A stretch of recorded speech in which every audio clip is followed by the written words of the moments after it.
appointment of a member. Don, I just want to point out to continue that as far as the public meeting goes, that attendees who wish to be heard will raise their hand to be recognized, as opposed to using the chat room or the Q&A options of the Zoom commands, so that those chats and Q&A at this point are not considered, they're like as if you're speaking in the back of the McAuliffe Townhouse hearing room between themselves and not with the planning board. So I just wanted to make that clear, that if an attendee wants to be heard at the appropriate time, they should raise their hand. We won't be relying on the Q&A or the chat for that kind of communication with the planning board and the rest of the public. And that's as a result of our last meeting where that was going on and we weren't sure if that was proper. So thank Correct. you. Thank you for adding that so that the people can understand Okay. how to participate. So now we can go to the master plan committee update and appointment of a member. I think we're going to hold off on appointment of a member because it was appointing someone from the ZBA, and I don't think that they've discussed it in an open meeting yet because it's on their agenda for Wednesday. So I just want to make sure everything's in accordance with open meeting law. So I'd prefer to wait on that until they have taken an actual vote in open meeting. And we are meeting on Wednesday and to start going over the edited chapters. Sarah, Julie, and Judith are going to be having a discussion this week. Yep, tomorrow. Very good. So hopefully, I know Judith has been working very hard. I saw a edited chapter from Julie, so expecting great things on Wednesday. Yeah. Thank you. Excellent. Thank you. Any questions or comments?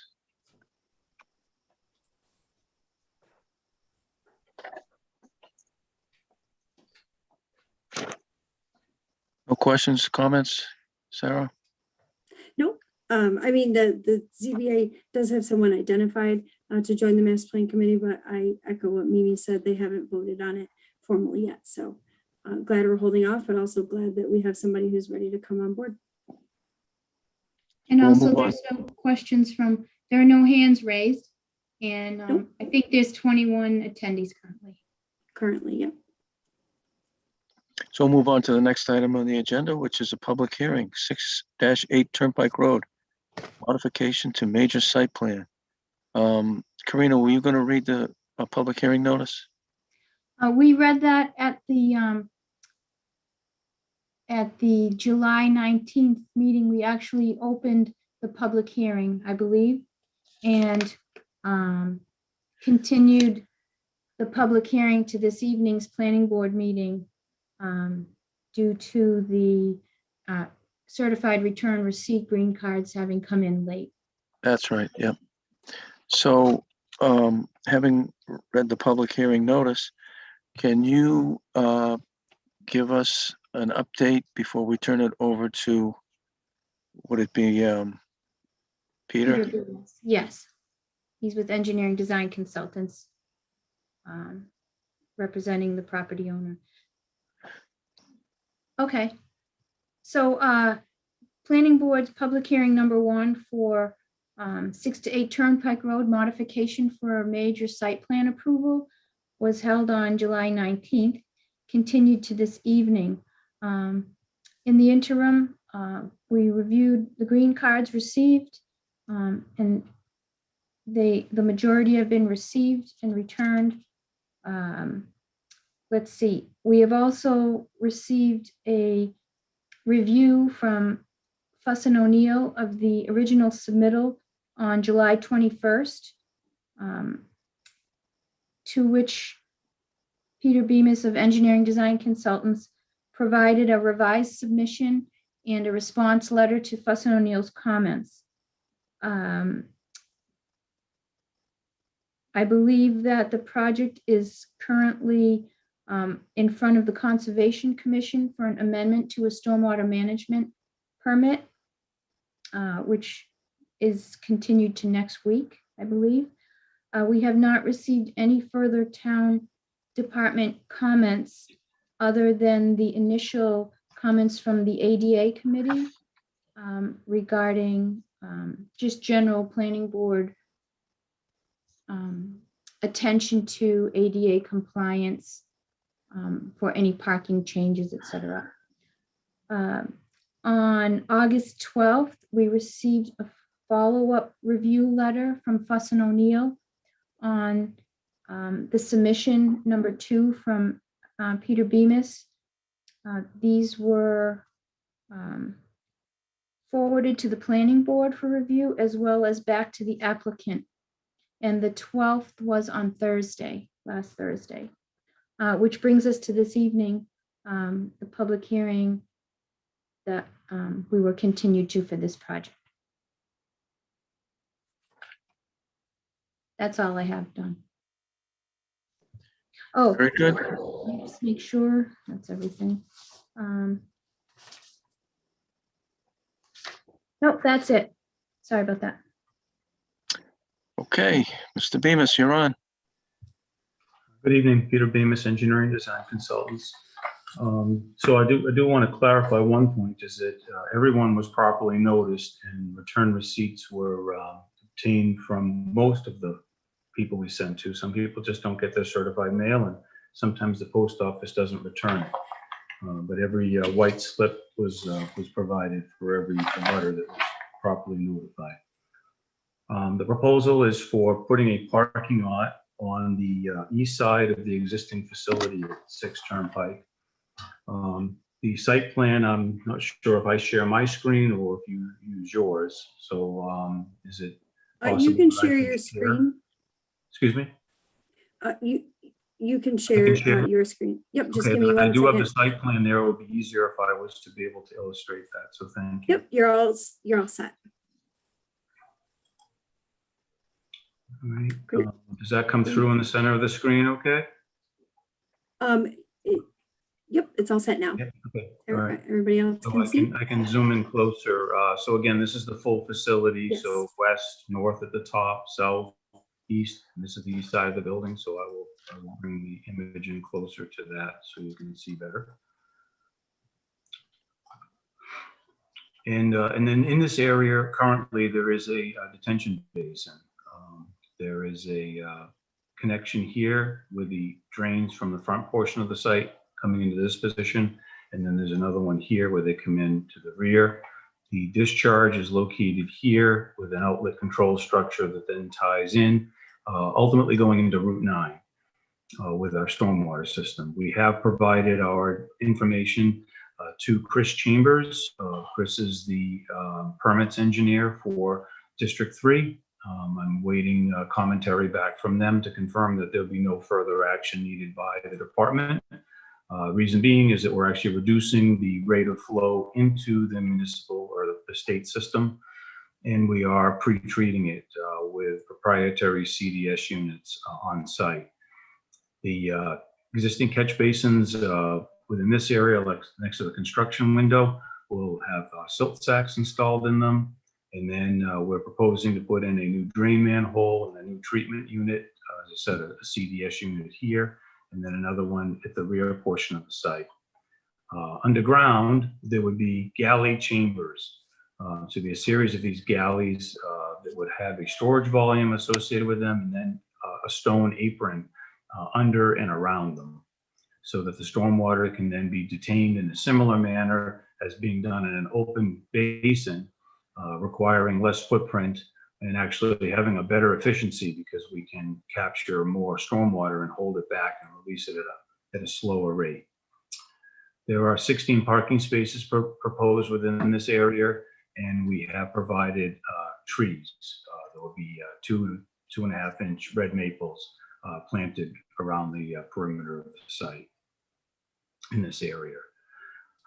I'll advance to the next sheet to just show you the details. So again, the CDS unit is here, the silt sacks, our erosion control barrier, sedimentation erosion control notes. This is the outlet control structure, deep sump catch basin for the new one that we're proposing. And these are the galley chambers. I'm sorry, it's not panning over further, but if I need to come back to that, I'll figure out how to get there.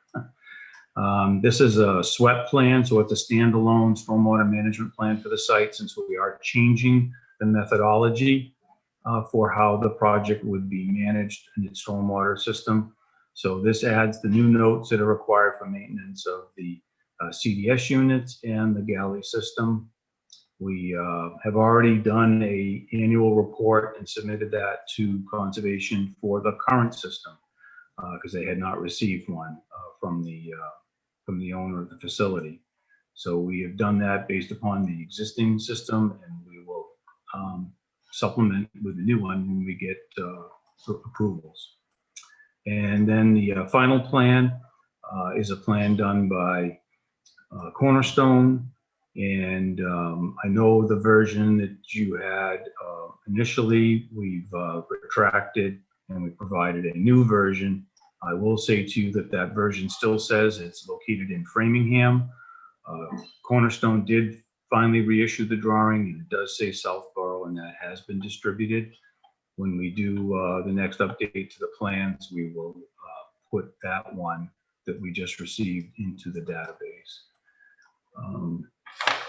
There is a stormwater report that does respond to the site conditions that was reviewed by Fuss and O'Neill. I did get their comments back. Rather than try to go through them all now from the ones we got on Thursday, I don't believe there's anything in the list that we can't address. So if you wanted to hone in on any specific questions, I'd be happy to answer them. But generally speaking, with the comments that they provided, I didn't see anything being a problem. The one thing they did note was that because we added 16 parking spaces, that put us into a new threshold for handicap parking, and we can realign the parking spaces across the north parking face here and maintain the same number of parking spaces, but provide the requisite number of handicap parking spaces. So we will be able to address that. I'll be happy to answer any questions. Thank you.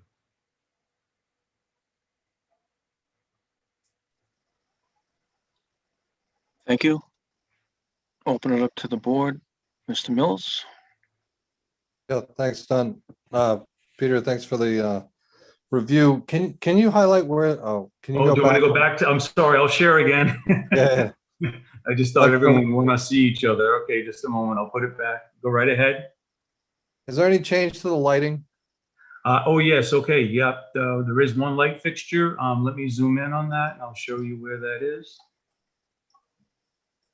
So the existing fixture is located in this position right here, and we're moving it straight back.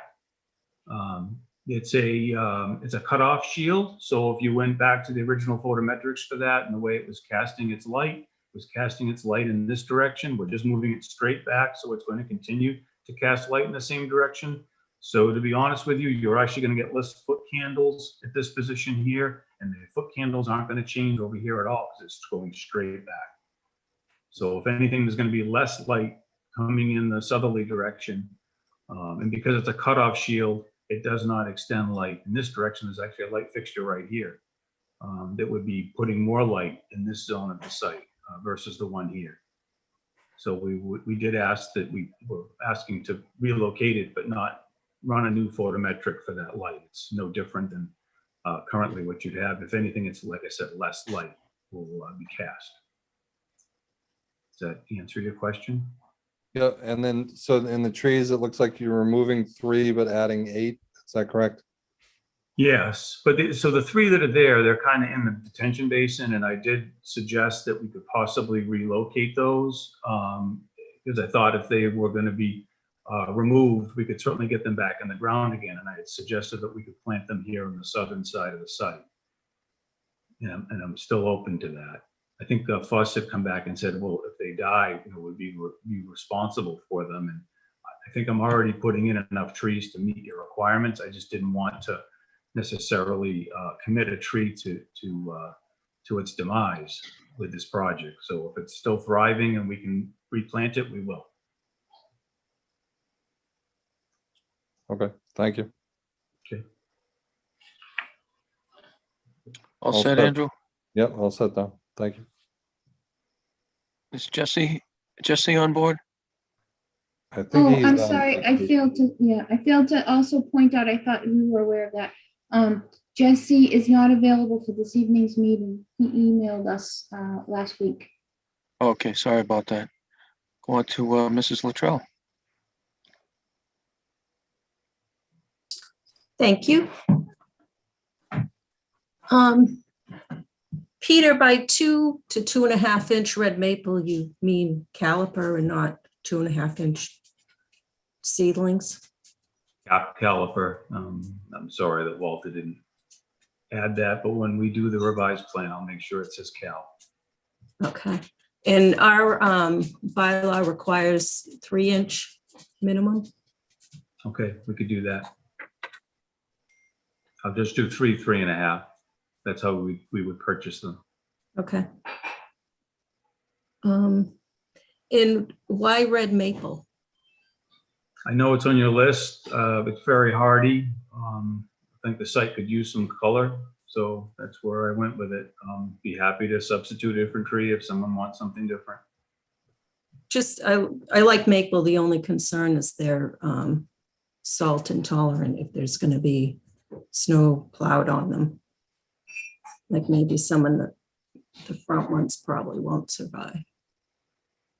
Okay. Well, I wouldn't want them to be plowing snow on them as part of the management of the site, but Okay.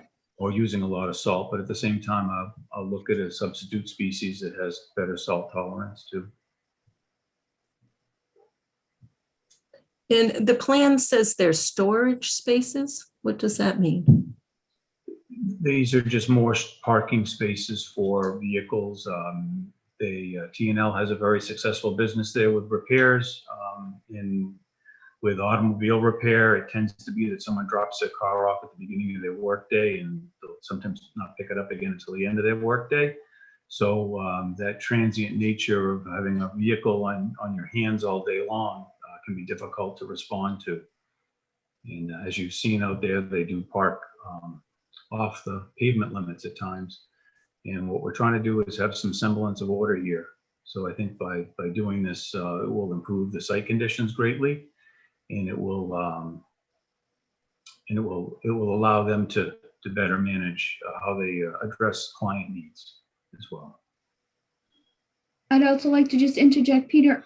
I believe also that the property owner within the past year asked for a license to have spaces for selling cars, of which of the 5 he requested, he was granted 2 spaces for car sales. And that I believe there was a condition or something said that if he provided more parking beyond what was approved in the original site plan for the uses that exist there, that they would allow him to go to 5 spaces for car sales. I'm not familiar with that, but I'll take that as on the record. So thank you. You're welcome.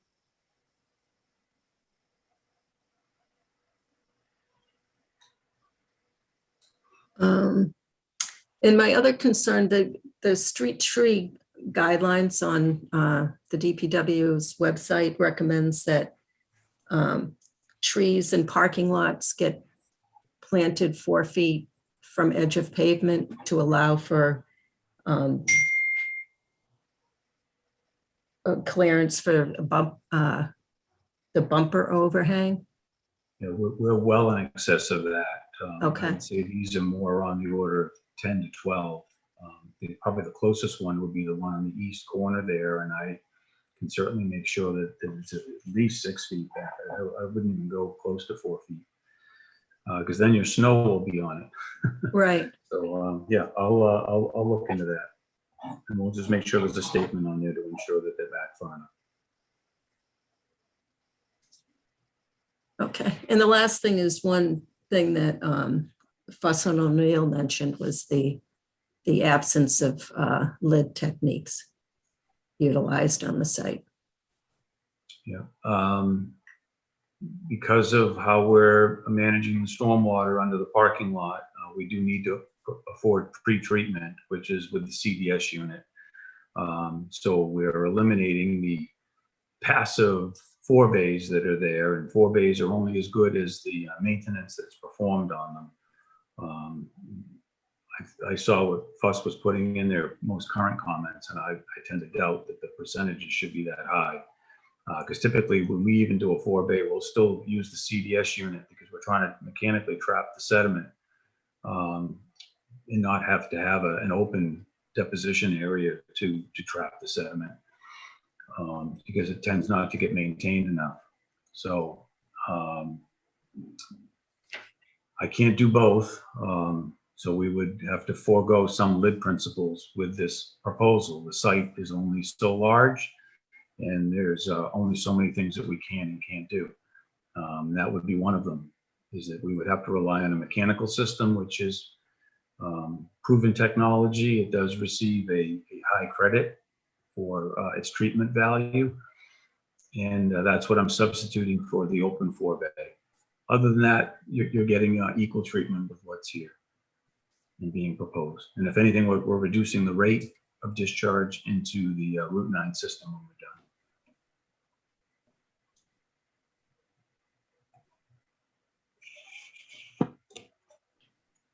done.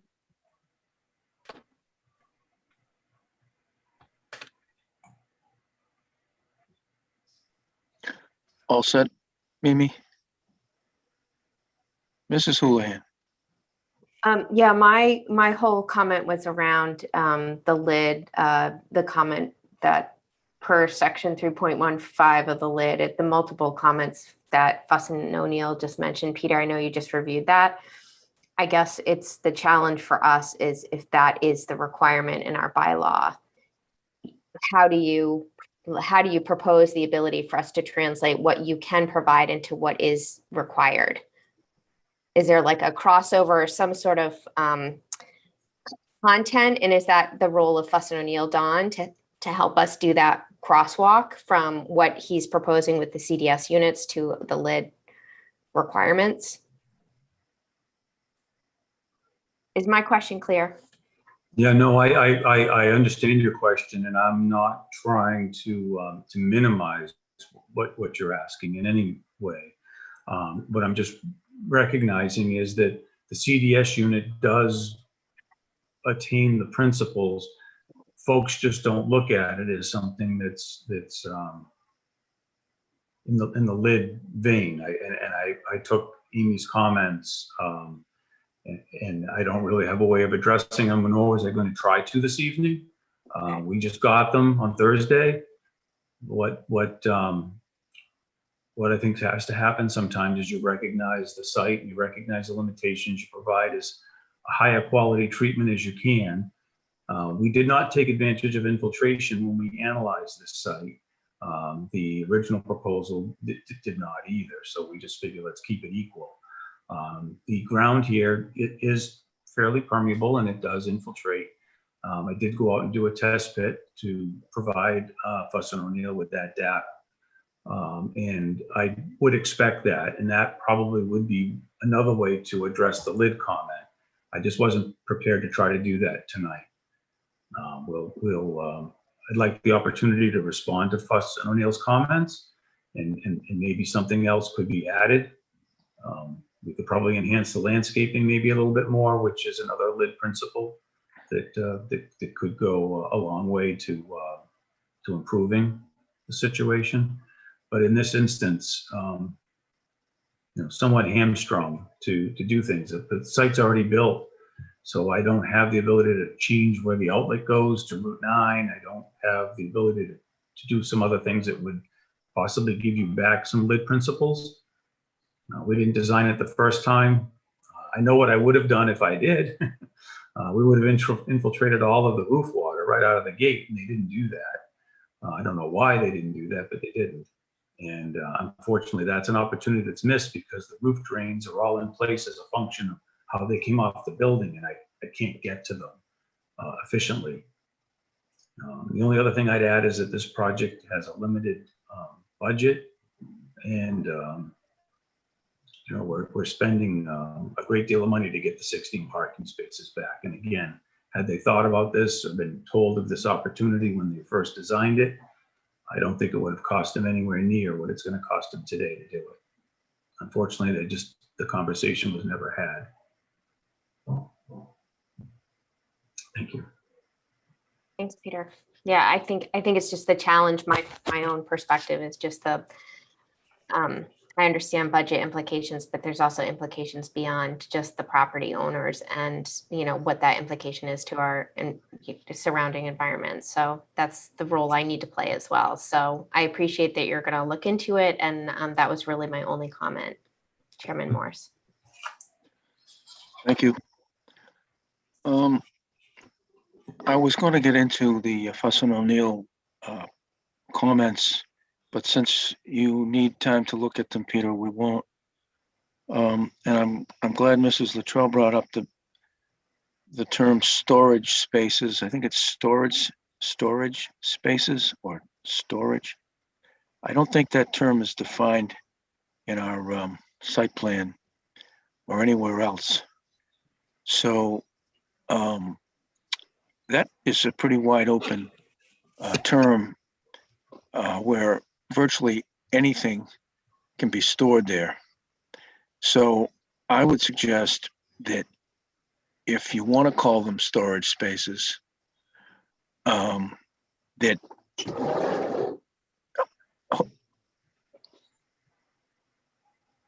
okay.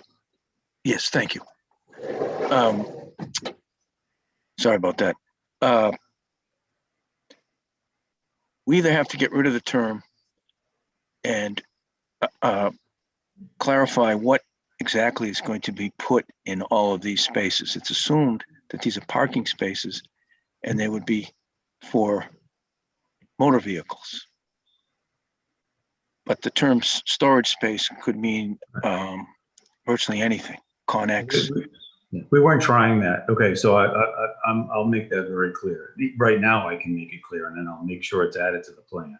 These were for vehicles. This was not intended to be outdoor storage, if that's what you're implying. So, Well, it could be automobile parts, containers, that type of thing. And if that's what they want, then that's what they should identify it as. Otherwise, it's going to be approved for motor vehicles and only motor vehicles. that's right. We're just trying to distinguish it from being like it's a vehicle that's gone into storage from the client. In other words, they've dropped the car off. It needs to be stored there, but it's not going to stay there. So they're at their rollover parking spaces. But I will clarify that. Thank you. And I might have missed this, but I know you talked about contacting Mass DOT and Route 9, and I know that one of the Fuss and O'Neill comments had to do with, I think it was 2/100ths of an acre foot exceeding the condition, the peak flow condition. And I think Fuss and O'Neill's comment was that it's up to the planning board to accept that as minimal or not. Is that, Karina, is that still an item that the board has to look at? You know the one I'm talking about? I do. I will have to check on that. As far as it being a de minimis, which means negligible increase. I haven't had a chance to fully read through all the comments, word by word. Are you asking me if that's an acceptable minimal increase? No, I think we got the opinion from Fuss and O'Neill that it's minimal. Okay.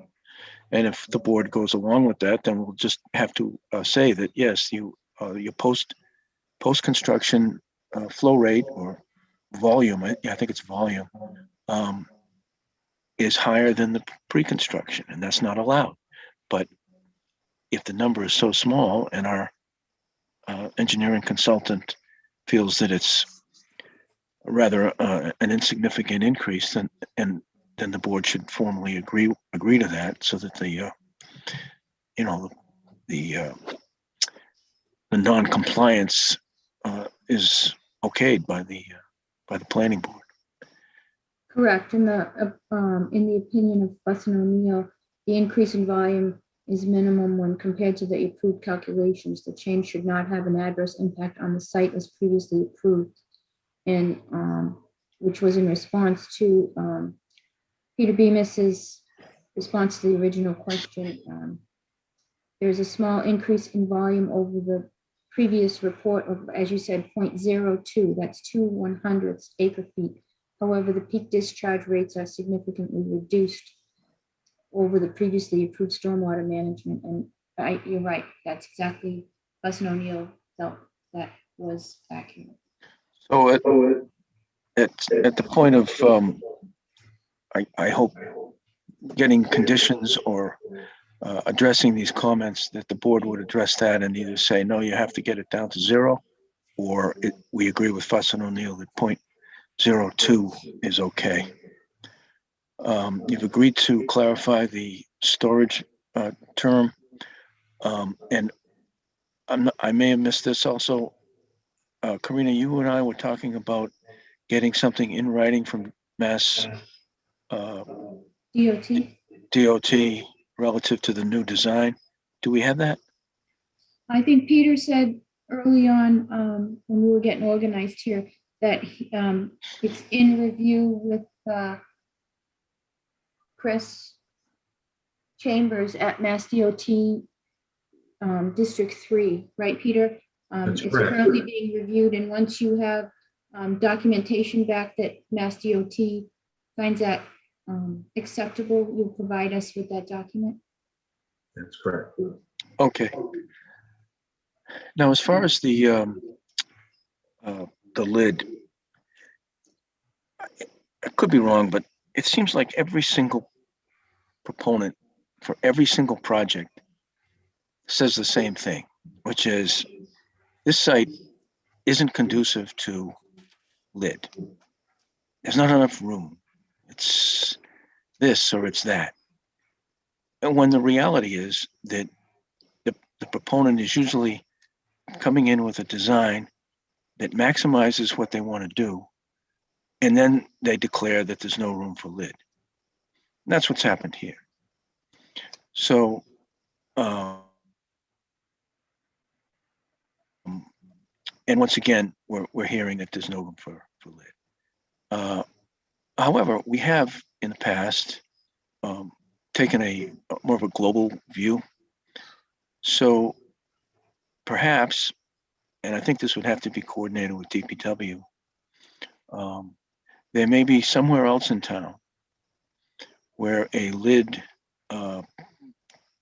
technique, a lid item could be installed that would improve a situation elsewhere in town, so that the net effect across the town would be improved. And the proponent here would perform or arrange to have a lid technique installed off of this property, but with coordination with the DPW or some other entity.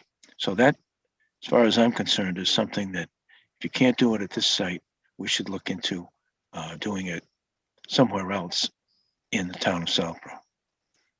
And I'd like you to come back on that too, because if we start saying, yeah, you're right, there's no room for lid, then the next proponent's going to come in and say the same thing, and then next thing you know, the lid is totally useless. It's ignored, and that's not the way it should be. Open it up to the public. Anybody, questions, comments? Okay, as Sarah is checking for questions, question, Peter, was there an asphalt berm detail in the construction details? I thought there was, but I can certainly add one if there's not one there. And that's the other, that would be one lid principle that we could do, is instead of curbing this whole area of new pavement, we could look into that. I would like the opportunity to try to address the shortcomings and find out why the CDS unit has such a high value for treatment as a pre-treatment item, but doesn't receive value under lid principles. So I'll have to see why and have a better explanation next time. Anyone from the public? It's my I did not understanding see any hands raised. there's been a request for an extension submitted and signed by Mr. Bemis. Is that correct? That's correct. And can you put that on the screen? I'll stop sharing. Because if that's the case, we need to entertain a motion to grant an extension of the approval period. Which currently is August 29th, 2021, 60 days from the filing date of the modification application. See where it is, Sarah, in the Dropbox? Okay, it's like, I do see where it is, and I'm in the Dropbox. It's just giving me some trouble loading. it's backwards though. Sorry, in case you can't find it.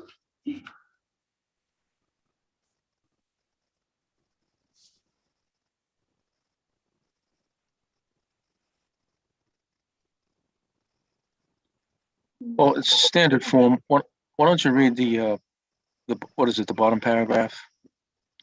Sure. Yeah. So this is a request for continuation, extension of a public hearing for the modification to major site plan approval. I, the above applicant or duly authorized representative of such applicant, hereby request and agree to the continuation of the above referenced hearing related to the above referenced matters at an extension of the planning board's time to reach a decision on matters.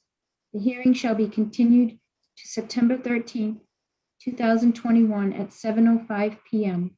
The time that the board shall have to reach a decision on the matter shall be extended to September 17th, 2021.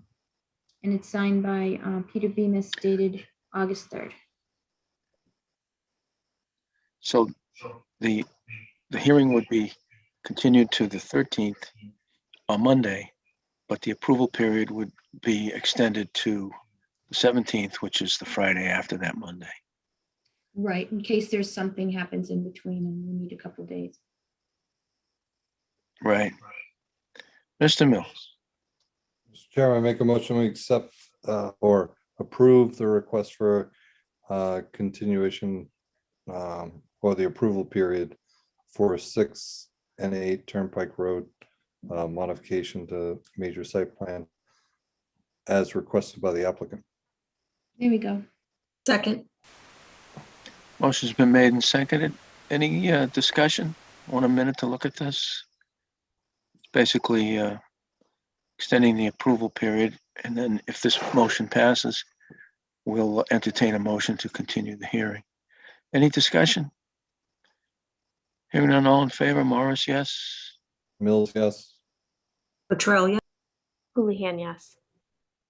Okay, we've extended the approval period. Mr. Mills, Mr. Chairman, make a motion we continue the public hearing for 6 and 8 Turnpike Road, a modification to major site plan for September 13th, 13. 2021 at 7:05 p.m. Second, motion's been made and seconded. Any discussion? Hearing none, all in favor, Morris, yes? Mills, yes. Latrell, yes. Houlihan, yes. Okay, we'll see you then, Peter. Thank you. Thanks, Peter. Next item on the agenda is a proposed it's a continued public hearing, proposed downtown district bylaw, zoning map and design guidelines. Ask the town planner to give us an update. Okay.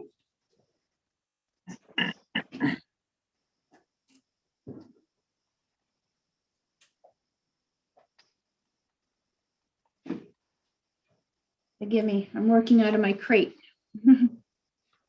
Okay.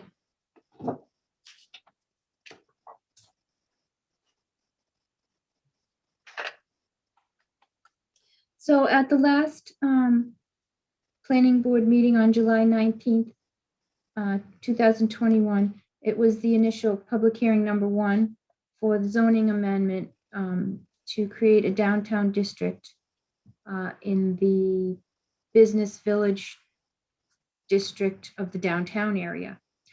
We were tasked with a couple of things. One was to follow up with Julie Connolly, if there were additional updates.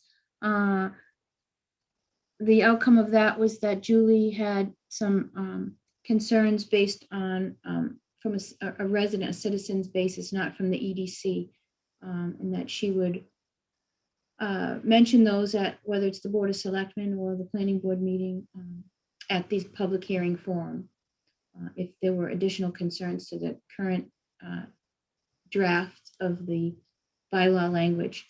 The other thing is we posted that sample Northborough and Hopkinton design guidelines. We have not yet received updated design guidelines. I believe they're being worked on still with Judy Barrett and the working group with Mimi and Sarah. And I'm not sure if Marnie was included in some of those meetings or the meeting they had. But we haven't received new design guidelines yet updated. The originals, and Sarah, correct me if I'm wrong, they were based on Hopkinton, the ones that were submitted last year. Yes. So you can see those on the town website with the hearing documents. Then we did forward the ADA committee comments that we received from Chairman Bill Sines to the Board of Selectmen and the EDC for their review. In the interim, we planning and Sarah created some composite images that she provided regarding different scenarios based on the last meeting. One of the abutters had mentioned different zoning scenarios, like a Part A, Part B, as opposed to one district. And also want to point out, we received an email from Ray Hokinson on Thursday, August 12th at 2:31 p.m. with attachments. This was a letter that was attached addressed to the planning board, CC'd to the selectmen, the historical commission, and the EDC. And the letter addresses the topic of unsubstantiated and unnecessary requests by some individuals to switch from residential to business zones. This topic will confuse and derail the real topic at hand, which is evaluating in public hearing the proposed EDC downtown center zoning warrant article. I provide my letter discussing the subject in Word and PDF format. So we received that from Ray Hokinson, 10 Main Street. I saw that this afternoon, having been out last week. So if need be, we can post that somewhere, or I'm just letting the planning board know that that came in and it was forwarded to you. This morning also, I received an envelope on the counter from an anonymous person.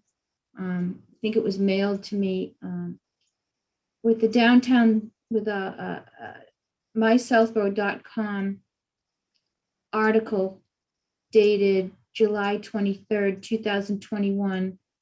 The article was titled Downtown Zoning, Suggestions, Maps, Issues, Economic Questions, Transparency and Status. And it said see comments, which I believe they were referring to see the blog comments that usually appear at the end of these articles. So that was in the mail this morning. I don't know who it's from. This is it here. Karina, I got Yes. one also. Okay, good. Yeah, that's it. I don't know who sent it, but it was in my mailbox. So those And are two whoever things. sent it, I thought was, it was helpful to read those. Did the rest of the board members get them? Yeah, I got it, but I just got it today and I just got off a plane 2 hours ago, so I haven't read it. Yeah, we got it this morning, in the middle of the other million tasks we were working on. We had it, we put it on the Dropbox. If necessary, if desired, anyone who would like to see it can contact us at the planning department too. We can provide that. Okay. And that brings us up to this meeting. This is the second public hearing for the downtown district zoning amendment that's proposed. We currently have 24 attendees in the attendee room. Actually, Karina, we also got that wastewater. Oh, yes, I'm sorry, correct.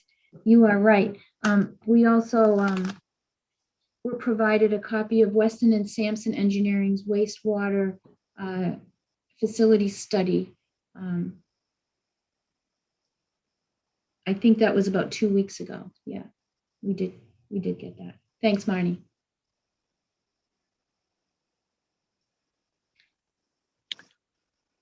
That's it, Don. That's the Okay. Does anybody on the board want to speak to the wastewater report?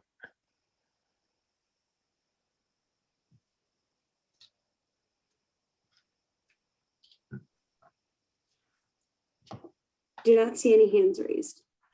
Go ahead, Marnie. Did you want to? Yeah, I didn't spend a lot of time with it. I read it, and I think there's the component that we've heard multiple times is the wastewater issue. Is there's also a drainage issue. So I don't think the drainage issue is necessarily being tackled on this. It's simply wastewater.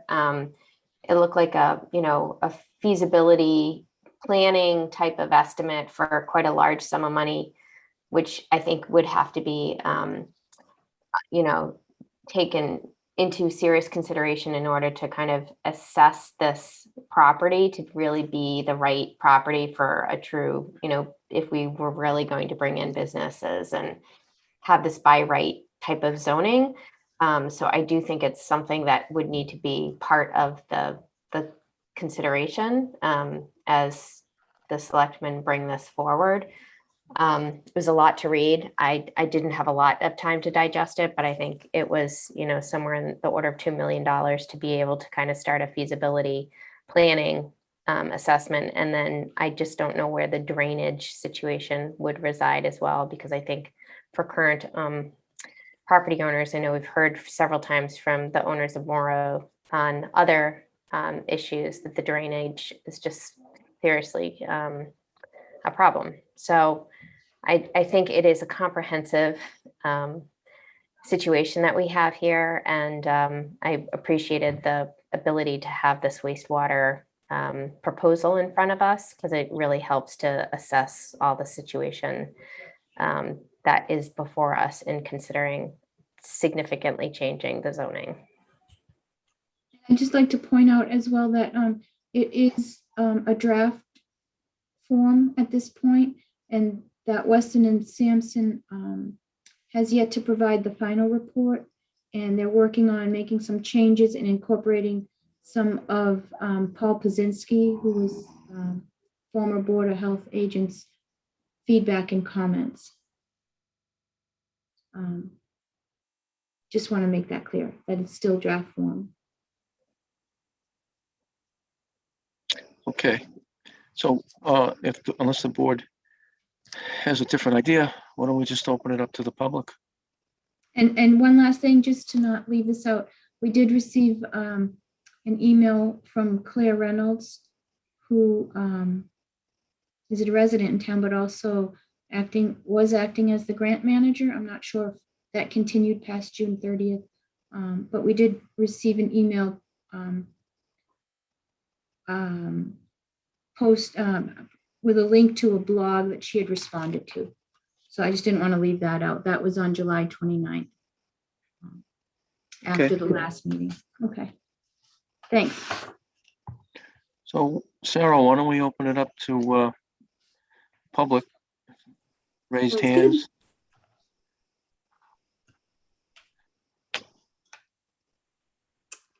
We do have one raised hand. Looks like Kevin O'Connell. Kevin Connell, excuse me, not O'Connell. You all set? It's you.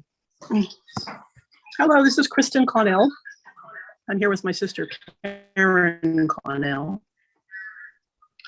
I just want to restate that we own 15 Main Street and we continue to be interested in having 15 Main Street included in a business overlay district. 15 Main Street is unique in that it is in between two business use properties currently. St. Mark's has a multifamily on one side and we have the office building on the other side. And 15 Main is unique because it's already, I would argue, operating in a business use. It's a multifamily house. It has a easement for a daycare playground on it. And it has a sewer system for the office building in a residential lot. And that includes a leaching field and a residential lot. So I just want to reiterate, when and if we do have a business overlay, we would like 15 Main to be included in it. I think because of the location of the property, it's in a great position to do something really nice for the town. And we're interested in the future of Southborough and being involved in it. And I think 15 Main Street could play a nice role in that. Thank you.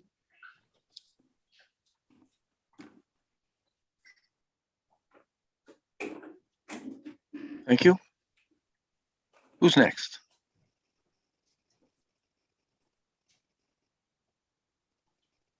We still have 24 attendees.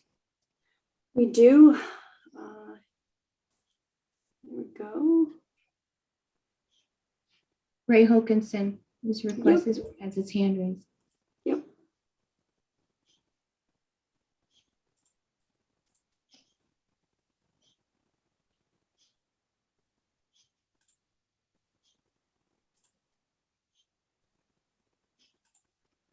Did that one work?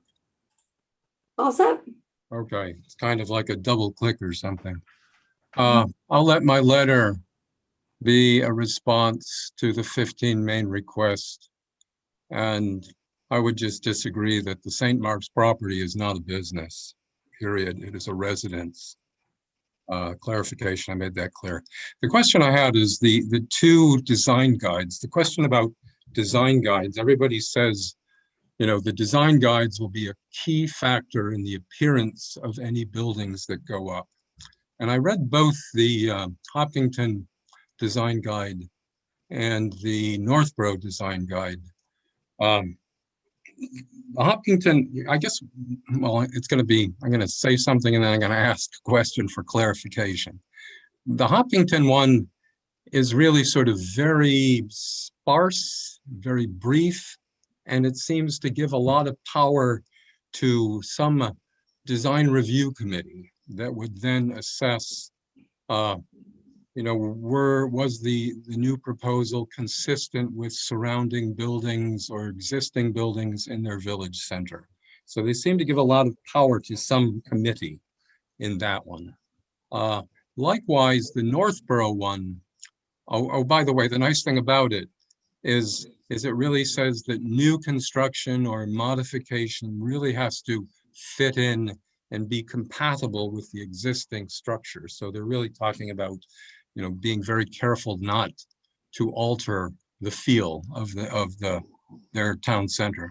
Northborough kind of has something similar, and it seems, well, it's much bigger and much more elaborate and longer, with a whole bunch of pictures of good and bad examples. But also they then alluded to, this was a baseline for somebody to review the design, that there was a process. Although it's by right design or by right zoning, there still seemed to be, in the Northborough case, a review committee that would then look at, what are you doing? What's your design? How are you going to do it? And there did still seem to be some sort of assessment on the style of whatever was going to be built. One other comment is that the Northborough one seems to be a huge guide at all of Route 20. And it seems to be just this big plan. And most of their good example pictures wouldn't even fit into downtown Southborough. It was, there were big things in their good picture examples were sort of out almost in sort of country area or in a big plaza area with a big parking lot. And it just seemed like, okay, that's nice, that's Route 20, but it's not downtown Southborough, which is very small and compact. I guess my question here is, even if we have the zoning approach where it's, by right building, is there still a review process to the style of the building that would happen as these two other design guides imply? Or if somebody just say, oh, well, we're following the rules, therefore we don't have to get any review. So that's my question to the planning board on how things like that would or might happen for downtown. That's it, I'm done. Do I have to turn myself off? Or you can turn me off. I can.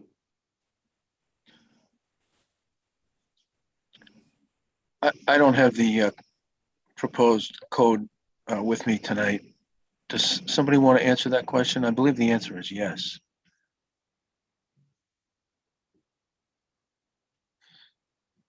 Go ahead, Mimi.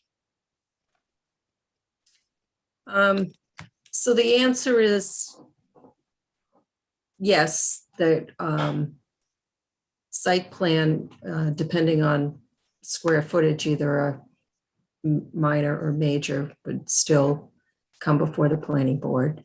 Other towns did or do have design review committees. Judy Barrett, our consultant, said that those didn't really work out very well and that a lot of those towns are getting rid of them. So I think the initial thought was that the planning board would review this design in conjunction with the site plan review. And in regards to the Northborough and it being completely different than Southborough, I agree that the nice thing I liked about the Northborough was that it had pictures that made it easier to figure out what was being sought and what was preferable.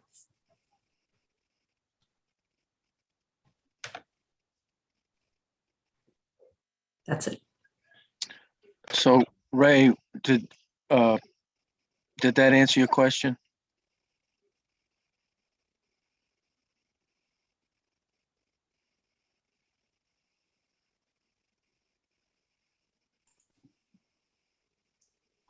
I don't think he's promoted anymore, Don, so he can't really answer. No, but I can, he's all set now. Okay, am I okay now?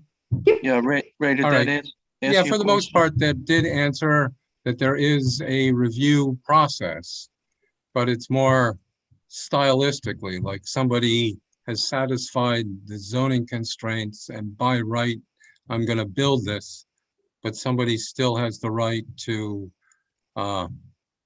comment about, the style of the building and the surrounding areas and landscaping, et cetera, et cetera. Is that correct? I'm getting a nod here, so I expect that to still be the case. Okay, that helps understand the process a bit.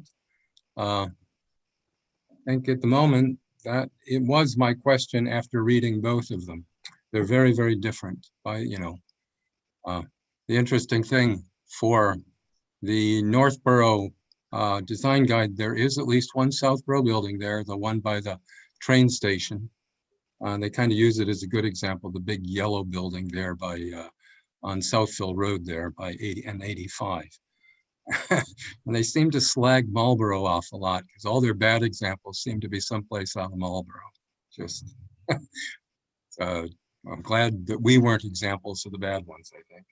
Okay, thank you. Thank you. Who's next?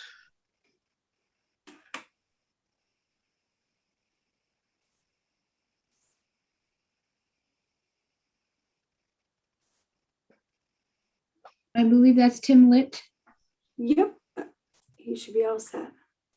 I'm not sure if it's Tim Litt or there's It's actually Tim Fling. Tim Fling. Yep, Yeah, sorry about that. no worries. I'm 18 Main Street. I would like to, as well as the Connell's comment, I would like to have you guys consider my property for being included in the downtown district. It was historically a tavern, so this used to actually be a business here back in the the original days, as I understand it. So I would like to be considered to still be included in the downtown district as well. And I am surrounded, or in front of me anyway, by a business right there. And 2 properties over to my right is also another business. So I'm kind of already surrounded by it with headlights facing my property at night anyway, with cars exiting from the business in front of me. So yeah, I would just like to also be considered, and I'd be open to an A and a B if you guys would be interested in A and B zoning for this, where A is by right and B could be Board of Appeals, but I'll just be considered in the district itself. So if that's something that the board would be open to, I'd be interested in if that could be an amendable solution that we'd be able to be included in the district, but not maybe by right, and we just have to go through an appeals process. Thank you. I'd like to ask a question of both parties that want to be included in the expanded district. And that has to do with really the art and the science of a zoning change at town meeting. Would you, what do you think about having the district stay exactly as it is, or not, certainly not expanding your properties at this time, and have those addressed at a later date if the downtown district is successful, is passed, and then address the issue of expanding the district?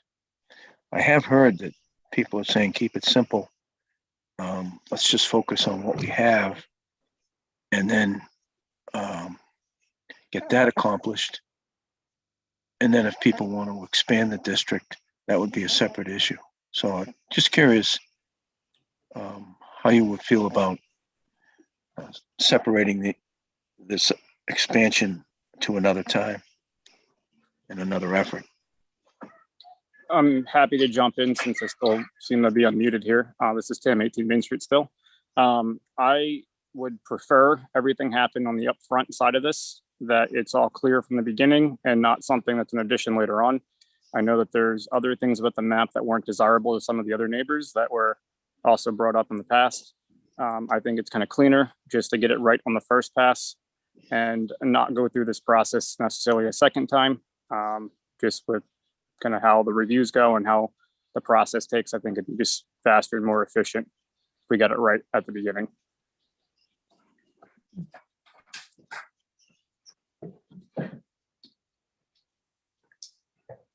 Hi, this is Kristen Connell. I feel differently. I'm perfectly fine with Southborough pursuing the business overlay at town meeting first, and then having an opportunity to come before you at some point in the future to ask to be included in the business district. I am in support of the business district, and I'm in support of what's best for the future of Southborough. So if that's the best way that you can get the district passed through town meeting, the Connells are all for it.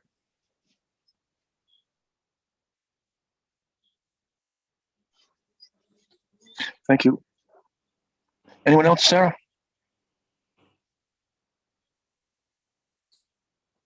Yes.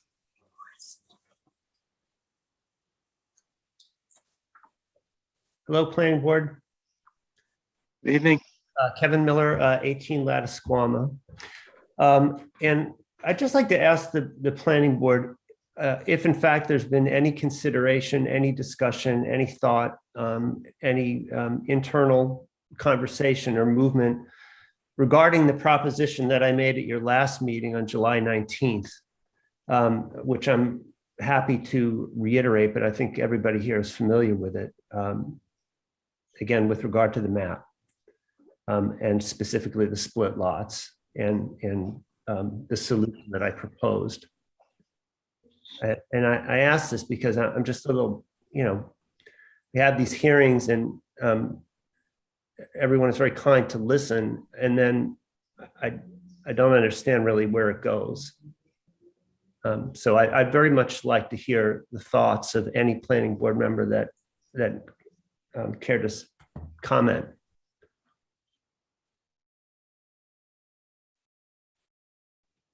Sarah, can you put up the maps that you made, the different versions? I think there were 4 of them. Yes, I can. Yeah. We'll see if this is, if people think that this is adding any clarity or showing progress toward different options. When I looked at the maps, it seemed like it's a great beginning to see what these different ideas would look like on a new map. Anyone else from the board have any comment back to Mr. Miller's question?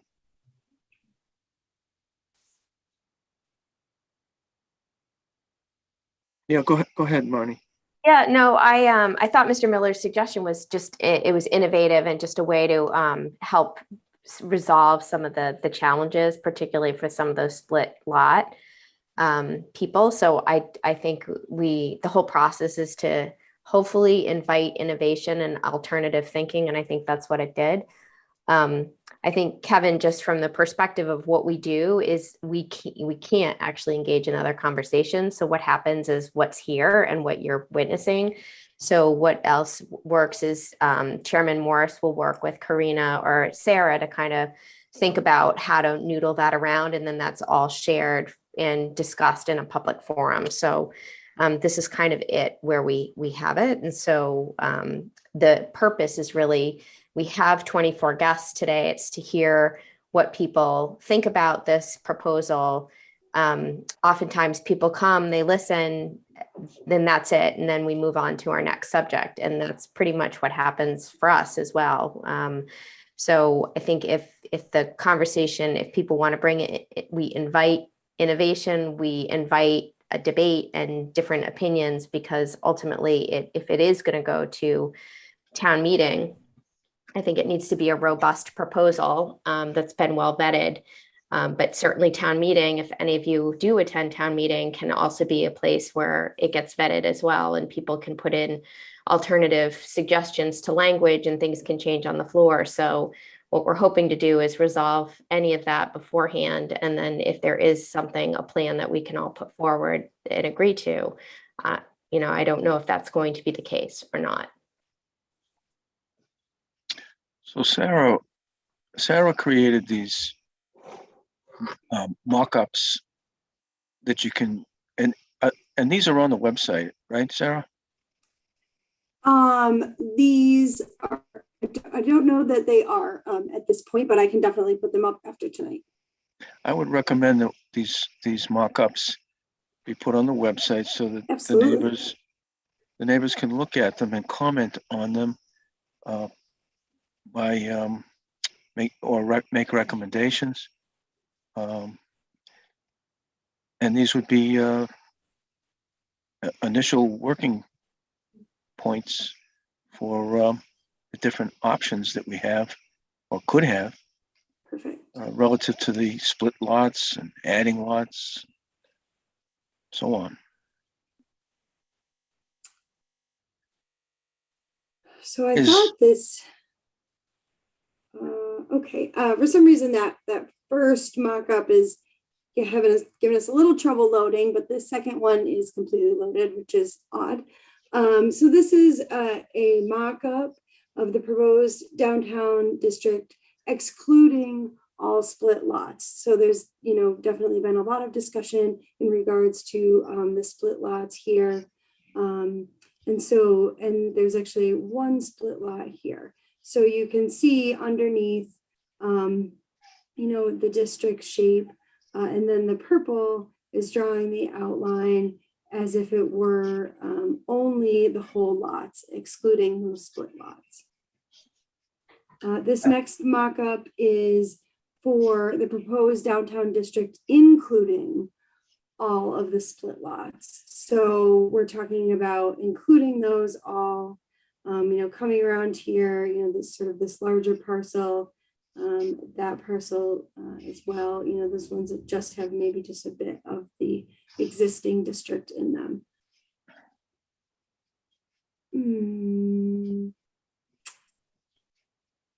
And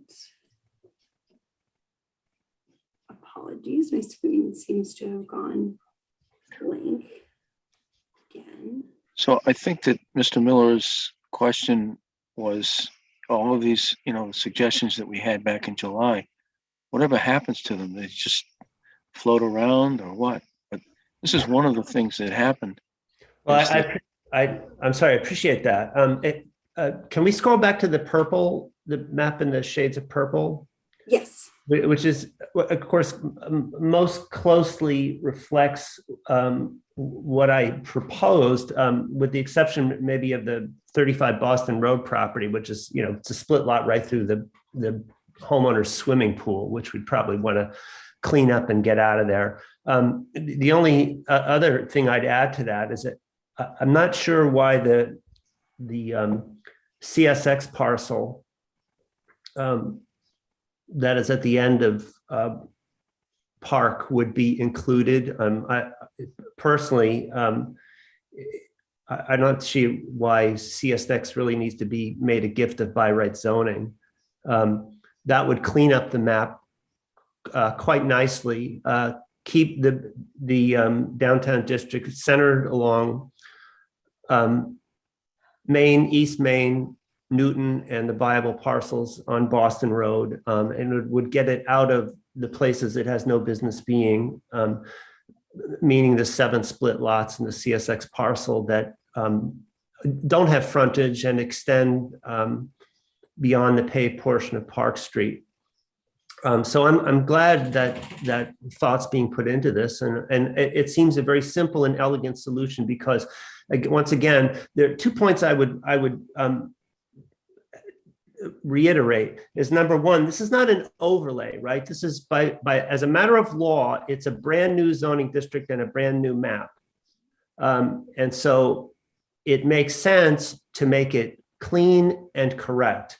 And in removing the split lots and leaving them in the existing business village district, you would be denying no one their rights, taking nothing away from anybody. But what you would be conferring to the future owners of those properties and all the abutters is the stability and protection that Mr. Hokanson has very articulately spoken about in a previous meeting. For future owners, their neighbors, and the neighborhood at large, by removing the opportunity for any future mischief, which is not going to, if that were to happen, it would impact not only the residents of Lattisquama, but most assuredly the residents of Foley, Peggy, Birchwood, and McNeil Drives. And I think they're aware of it, because the only way to access some of those properties ultimately, because of issues of wetlands and access to the CSX parcel, the only way to get to them is going to be down Foley Drive. And so I think the larger neighborhood should be mighty concerned, and I think they will be going forward. And so I very much encourage the planning board and appreciate the fact that you are amenable to looking at this mapping issue seriously and not just rubber stamping the easy way out, which is to pretend that this new district is somehow an overlay on an old map, because it's not. Again, it's the creation of a new map as a matter of law. I think that was been established very early on by the town planner and by Attorney Costa in public comments. So again, thank you for your time.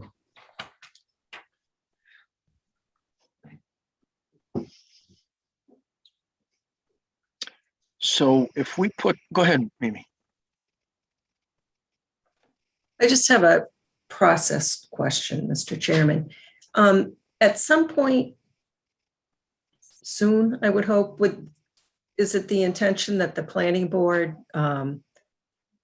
take a vote on preference of a map and send that to the Board of Selectmen so we can get the map issue settled and move on to the substance of the zoning code change? Yeah, and I think the intent when Sarah created those mock-ups was to make them available to the public and let the public make suggestions relative to them. They're a starting point. And then as we all would look at them and hear comments relative to them, we would form our opinion. And I would imagine that that would probably be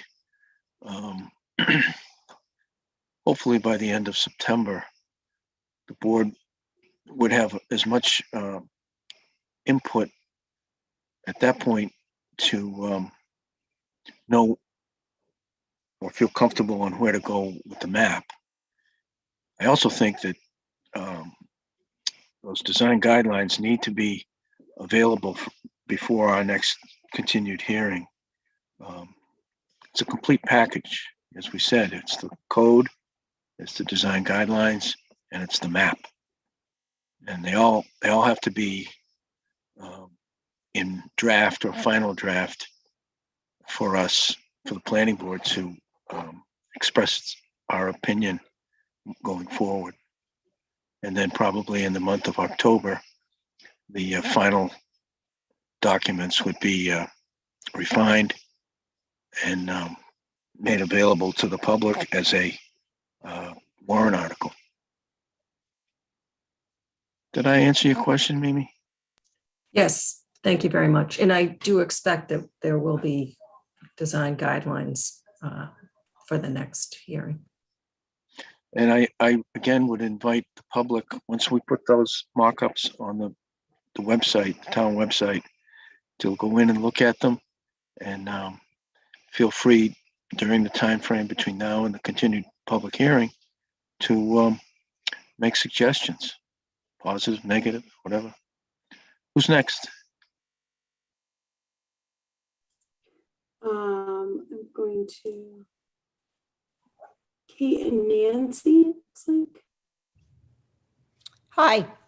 Hi, this is Kate speaking.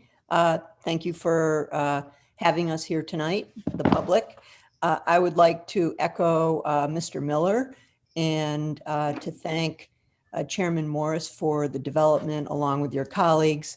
Also, we live at 14 Birchwood Drive here in Southborough. Thank you and your colleagues at Town Hall for developing this choice of maps. I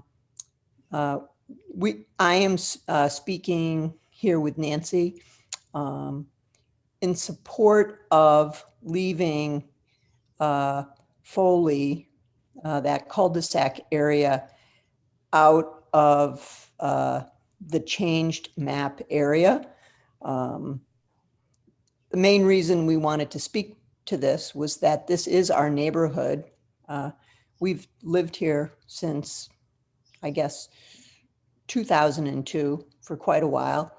And I think of this as the lived experience that we want to share with the planning board, that if this were to undergo this type of zoning change, the whole character and experience in the neighborhood for all of our neighbors and our homeowners that use this area like every single day, every time of day, would be irreparably changed. in a way that would be negative, because we would have so much more traffic than we've ever had. And it's a really cute little neighborhood. We're excited to see some of the changes that are occurring through this thinking about the downtown area. But I think sometimes projects can get project creep built in that would not necessarily be good for all of the town. So I'm just really grateful to have the opportunity to speak in opposition to doing a major project that would actually be harmful to many of your neighbors that live amongst our streets: Birchwood, McNeil, Foley, and Peggy, and Lattisquama. Thank you.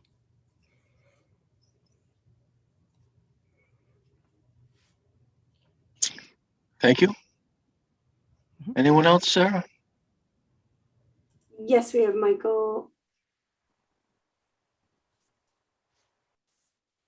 Michael Weishan. Exactly. Good evening, Planning Board. Nice to see you again. Good evening. I just wanted to chime in. Don, you look somewhere bucolic. Have you gone off to the North Woods? Yeah, a little bit north. We have a place on a lake in Groton, Mass. And yeah, you can see the sun go down behind me. Exactly. It was great. I just wanted to chime in here briefly.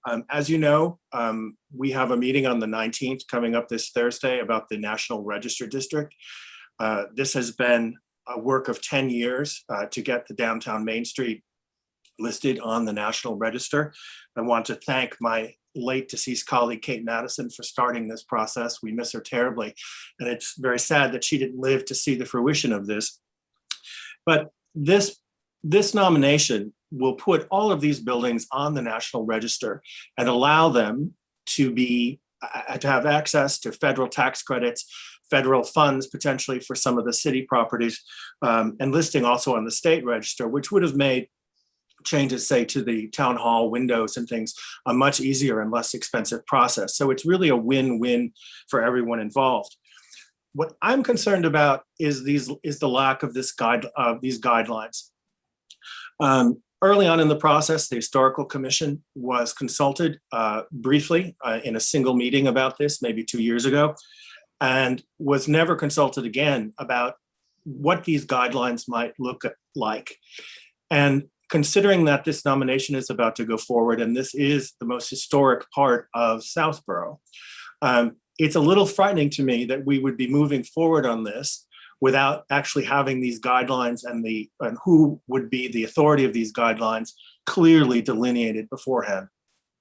Also, I'm hugely concerned about the ability of not having this map also set in place before we go forward on this, having the ability of individual property owners to elect themselves into a zoning district seems unheard of to me. And I just think without some input on what these buildings and what this development is supposed to look like, we really run the risk of damaging what's left of our downtown. Now, it's interesting that Mr. Hokinson pointed out that Northborough considers that big yellow building on Southville Road and 85 as one of our successes. That's actually one of our epic failures, because that building was built out to the maximum extent of its lot. It has been a financial, it's gone through multiple owners, and it's been a financial loss considerably because it's been vacant for a large portion of its time. And it replaced an historic structure that was much more appropriate in scale, the old blacksmith shop and the old Ipanema restaurant, which some of you may remember. If that's what these guidelines indicate for downtown, we are in trouble. So I would urge you as a board to make sure that we have an absolutely clear and concise vision of what these guidelines are going to be, and that there is a mechanism to make sure that these guidelines are enforceable and not just a wish list of like, oh, well, we would like you to do these things, but if you don't, oh, too bad, because there's nothing we can do about it. So I think it's very important that before this goes to town meeting, these factors are clearly delineated to us. Thank you. Thank you.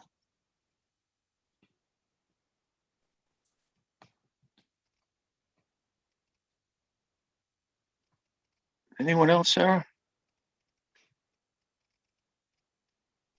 Yes, there's one additional individual just marked as AE.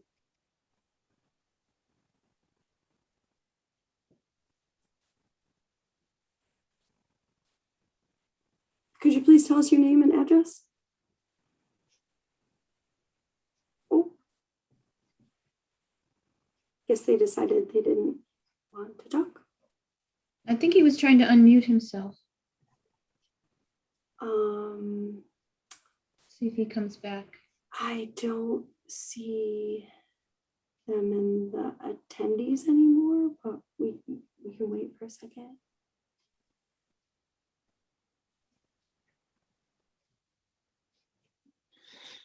Yeah, he's. See.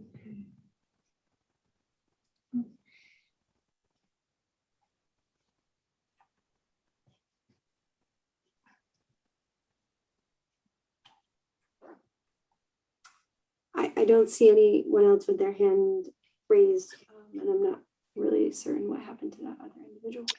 Any more comments from the planning board relative to the process or the maps or anything? Anybody?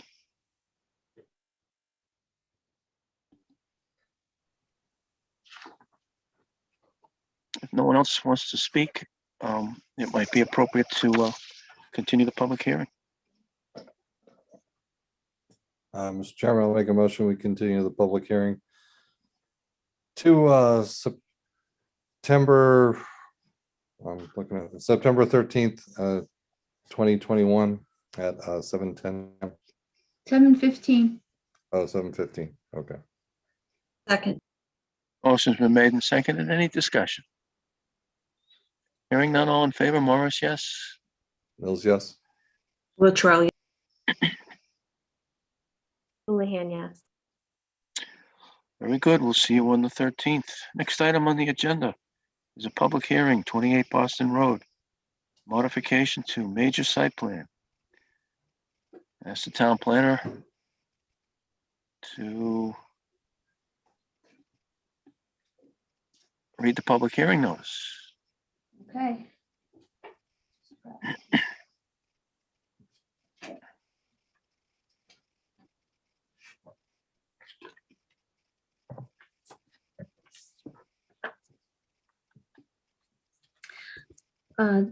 This is the public hearing notice for modification of major site plan approval. Per section 174-10 of the Southborough zoning code, the planning board of the town of Southborough shall hold a public hearing on Monday, August 16th, 2021 at 7:20 p.m. to consider the application of Charles and Jean Black, Kendall Homes, Inc. for modification to major site plan approval regarding the property located at 28 Boston Road, Assessors Map 55, Parcel 120, via remote Zoom meeting. Public hearing concerns modifications to the approved lighting and landscaping. The original major site plan, along with special permits for flexible development and lower impact development, were approved on January 8th, 2018. A copy of the plans and application may be reviewed on the planning board's webpage, https://www.southboroughtown.com/planning-board, or in person at the Southborough Townhouse during normal business hours. In accordance with Senate Bill number 2475, this meeting will be held virtually, no in-person attendance by the public. Persons wishing to participate in this meeting while in progress may do so by going online to www.southboroughtown.com/remote meetings. Donald C. Morris, Chair, Planning Board.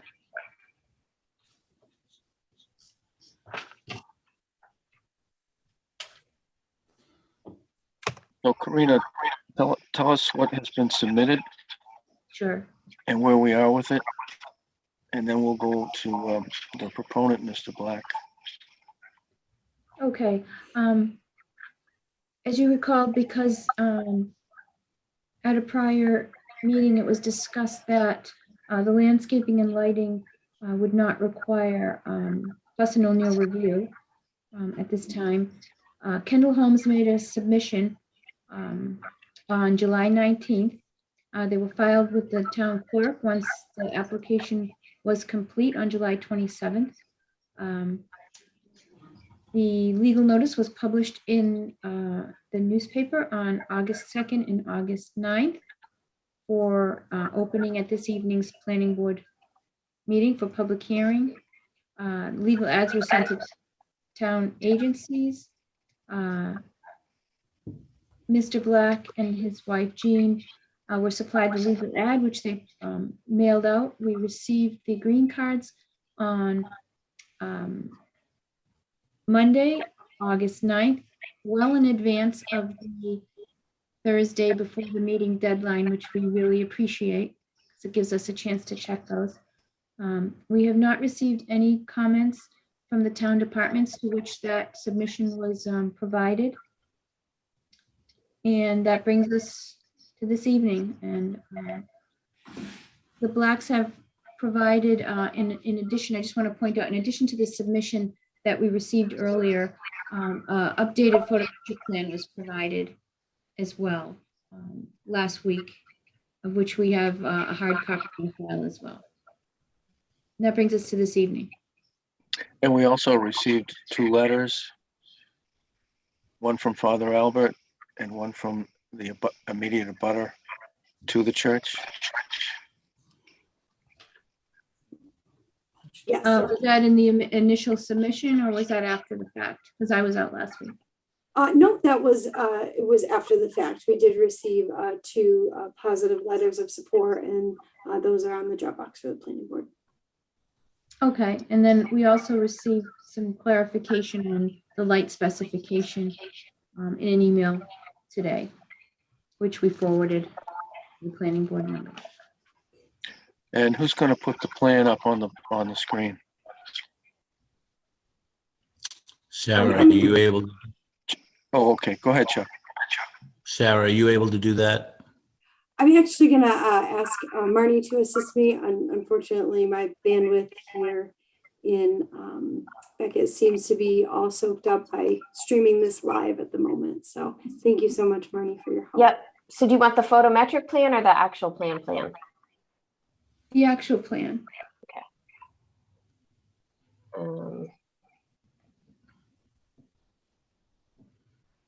The lighting and landscaping. Sorry, I'm just trying to look through, sort which one it is in our Dropbox.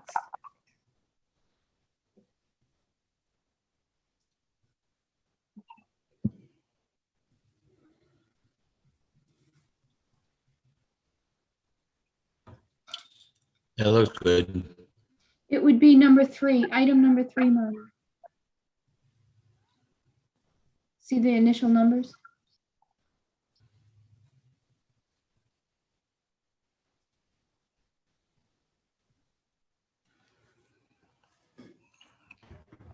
That's a photometric. Yeah, I In can the just Dropbox. tell me which one it is in the Dropbox, because I've got like 85 things here. It's the 4th one. The 4th one in the This top one. row. Yep, that's what I had. So then what page? I believe it's only one sheet. That plan is correct. So this is it. Yeah, so that's the site plan that it's a modified site plan showing the changes to the landscaping and the light removed.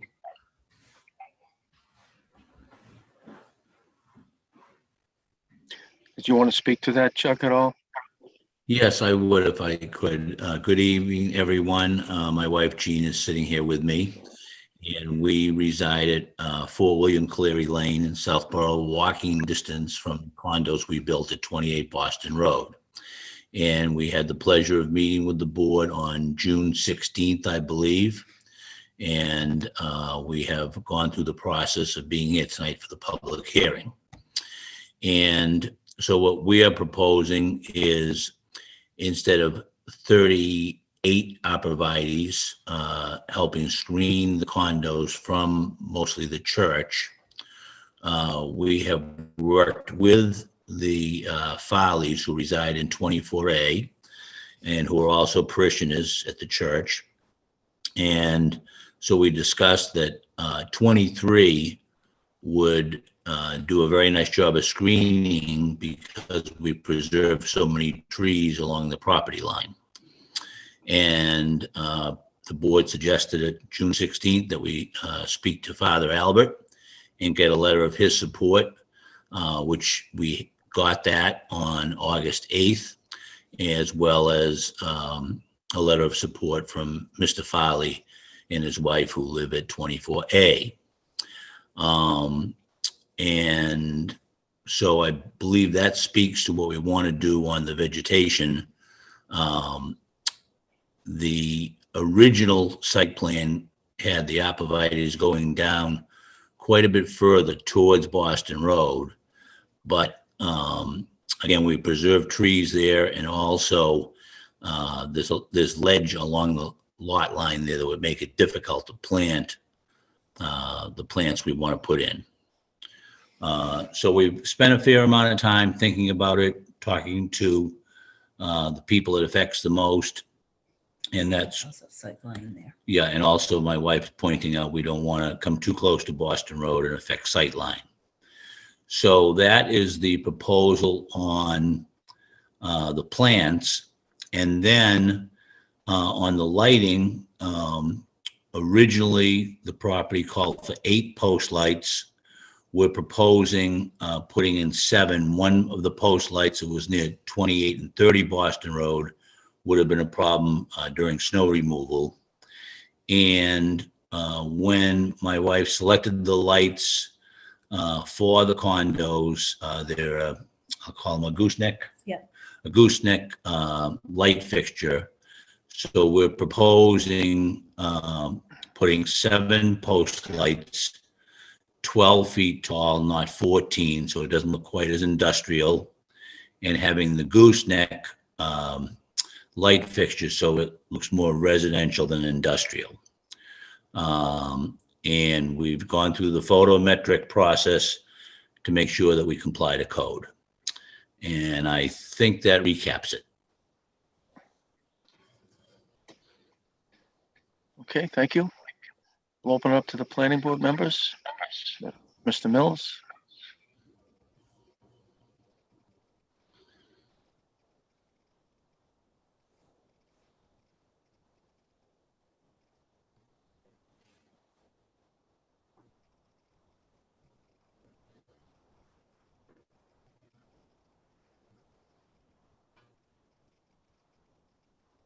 You guys hear me? We got you now, Andrew. Okay, sorry about that. Were you going to me? Yes. Okay. Mr. Black, thanks for that update and all the work you've done for the discussion we had, a while back. Appreciate it. Greatly appreciate the letters of support from the neighbors about the reduction in the trees and everything. Again, because you weren't the original applicant for this project, I just wanted to make sure that that the changes that were made were agreed to by the abutters. And again, appreciate you going through those steps. I don't have any questions from what you're proposing. I think I agree with the sight lines. If I go by the property quite often, I have no questions. Thank you. All set, Andrew? I'm all set. Mrs. Luttrell? Good evening. Thank you. With the exception of the reduction in the number of arborvitaes, is the rest of the landscaping going to be planted as proposed on the previous landscape plan? Yes, it is. Okay, but it hasn't been completed as of yet? That is correct. The majority of the plants are there. All the irrigation is working. All the plants are healthy. And my wife and I are maintaining the property. Of course, we live walking distance to it.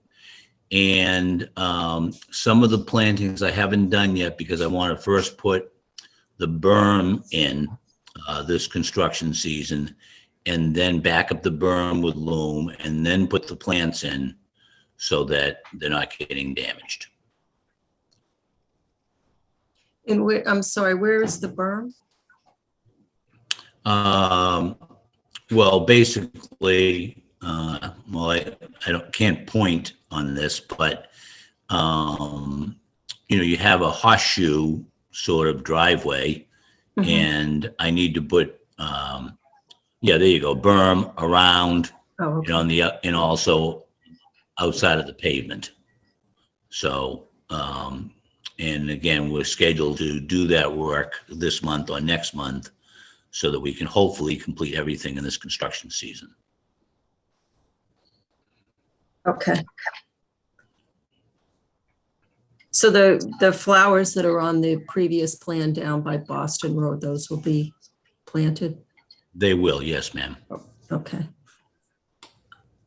And what size arborvitaes are you proposing? It's not on the plan. I'm proposing to install arborvitaes about 4 to 5 feet tall.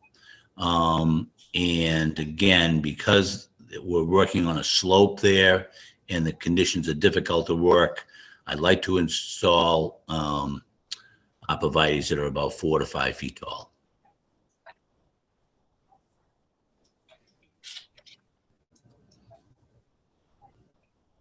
So the original plans were 6 to 7 feet. That is correct.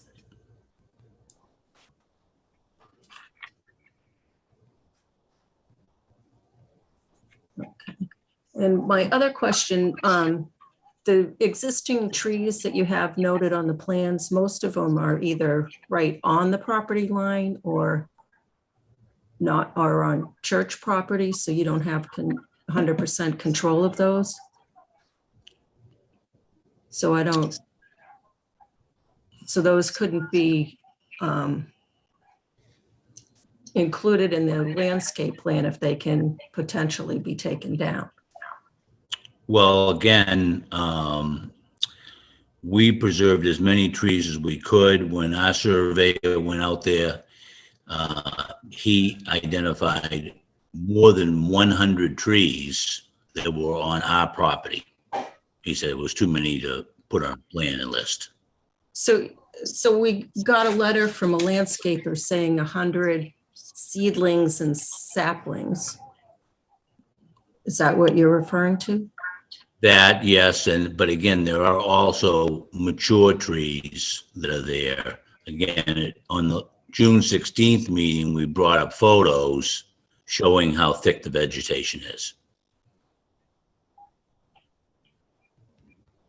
So are there mature trees other than the existing trees that are listed on the plan? Well, we haven't planted any new mature trees on the lot line. We've preserved what was there. And again, right now, again, I don't know, Sarah, if we can still bring up those photos we had from June 16th, but, you know, the vegetation is very thick. Give me a second. Right, so I went out there and I looked. And as I said, it looked like most of the mature trees that remaining were either right on the line, which means you share ownership with the church, or on the church property, which means you have no control over them. And my concern is seedlings and saplings. The percentage of those that make it to a mature tree is minuscule. And I don't know how, there's like a large, the grass area that we're seeing there. I didn't see anything, any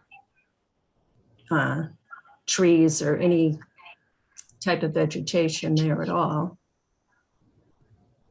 So are you going to be maintaining the seedlings and saplings so they grow to maturity? They get watered.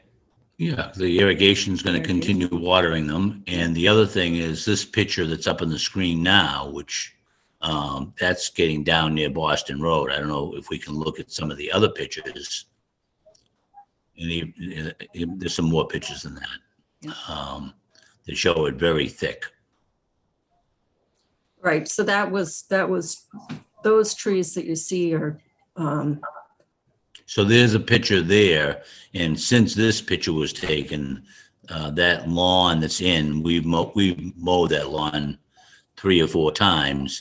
And on the right of this picture, you can see my signs there that are the open space. So you only have one little area really between the church and 24A that doesn't have that many trees now, and that's where a lot of these new trees are going to be planted, or new arborvitaes.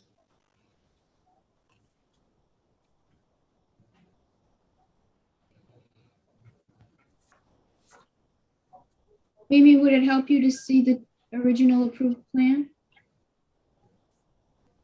I have it. You have it, okay. Just so those pictures, the vegetation that's in the open space that'll all be preserved, but the vegetation that's on church property, you have no control of.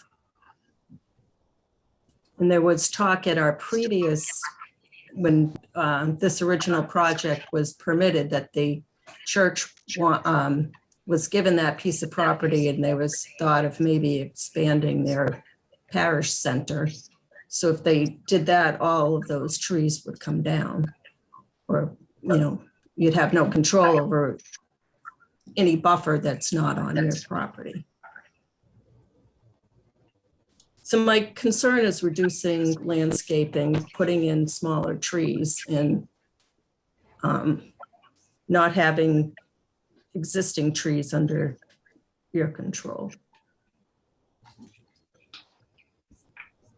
My last question is, what's the correlated color temperature of the new proposed lights? Do you know that, Jean?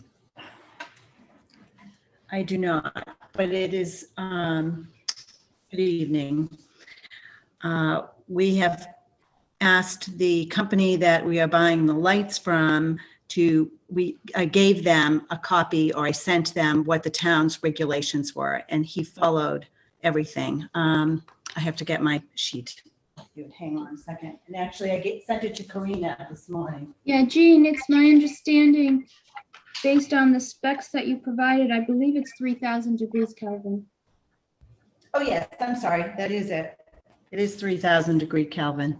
If you look at the second page of the spec, Mimi, about halfway down, it gives you the ordering information, and the third column has 20 LED 525 amps with a 3000 K color temperature. Correct. Okay. Thank you. That's all I have. Milliamps, yeah, milliamps. Yeah. Thank you. Mrs. Houlihan? I had no questions. Thank you. Anyone from the public? Because I'm good too. Anyone from the public? Yes, we do. Freddie had her hand raised. And we currently have 9 attendees.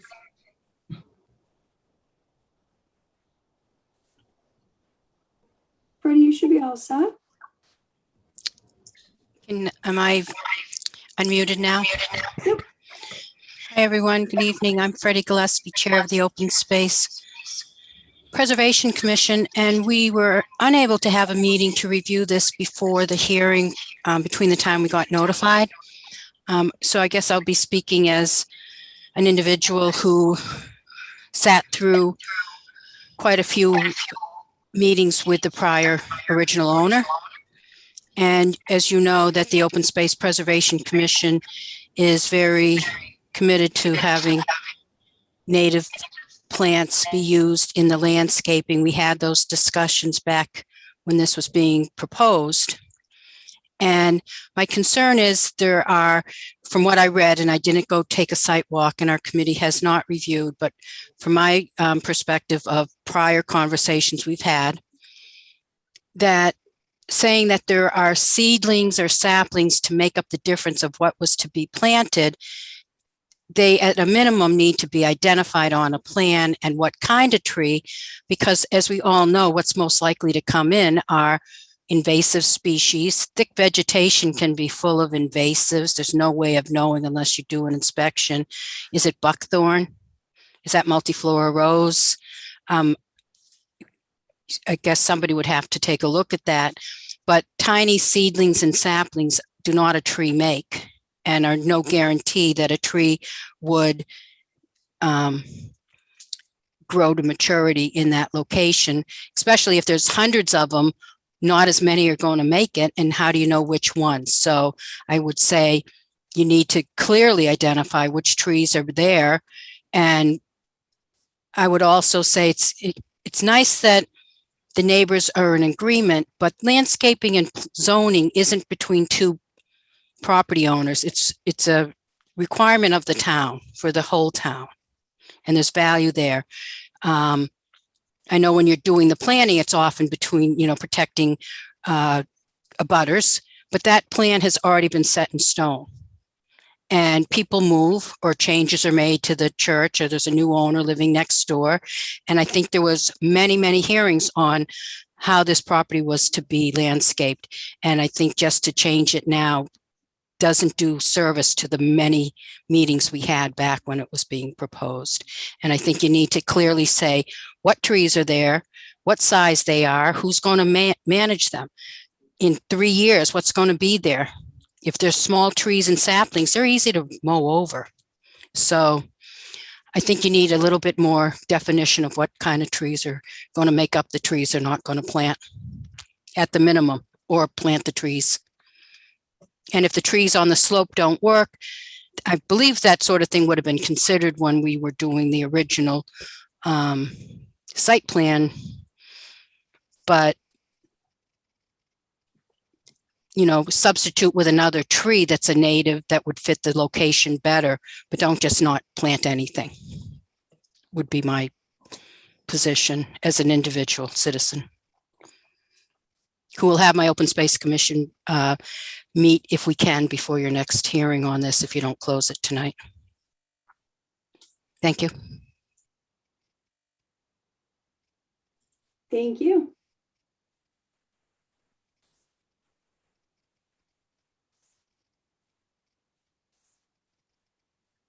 Dan, you're all set? Yes, can you hear me? Yes. Good evening, everyone. My name is Dan Farley.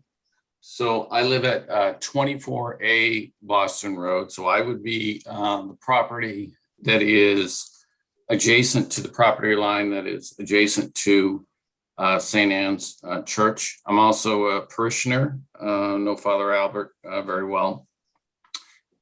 So I obviously have a vested interest in all this because I live right there, and also a parishioner. So I want to make sure that everybody in not only on those two properties, but everyone in the entire area is happy, and that this is a nice, beautiful site for the community. So I am in favor of everything that Chuck Black has shown. Someone that's very familiar to this, because I see this every day when I look out the window. Really, the only change from a landscaping perspective that Chuck Black has proposed from the original is the number of arborvitaes, and the area in the original plan. And I don't know why that was the case. It would be almost impossible to plant some of those trees as they go down Boston Road, because there's a significant ledge there, which is actually pretty aesthetically pleasing. It's very natural, and it looks good. So I don't think you would want to have, planned trees, giant arborvitae in an area that is a natural area of stone that looks very nice. And there's also the prior owner planted some that is on the our property, the development property, of some wildflowers and everything in that stone ledge area. So it really would be a shame to rip that up, to remove ledge that's very aesthetically pleasing, to put in, arborvitae, just because that was the original count. And then there's a few trees along the back which extend kind of into the field area, which didn't really make sense. Those on the far right where that pointer is, those don't really make sense because there's kind of giant field. There's several kids, young children in amongst the 6 developments that, they run around that area. So it doesn't really make sense to plant trees in the middle of the field. So as someone that, so really that's the only change. The conversation about the 100 seedlings and saplings, that really, nothing is really changing there. It's just the count of the trees. And it makes sense that, we've spent a lot of time working with Chuck and talking to landscapers and talking to the church about what is going to be the most aesthetically pleasing. And that is all what we've come to as a group. So I'm in favor of everything Chuck has proposed. Thank you. Thank you. Anyone else?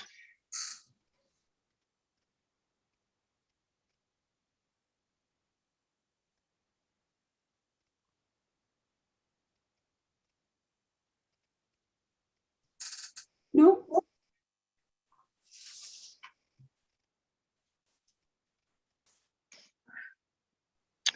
Karina, are we able to, at this point, close the public hearing and have a motion to approve the modification? I believe yes. There is no more public comment. We haven't received any other town department comments. Chuck, did you want to render an opinion relative to what the next step is here tonight? Can't hear you.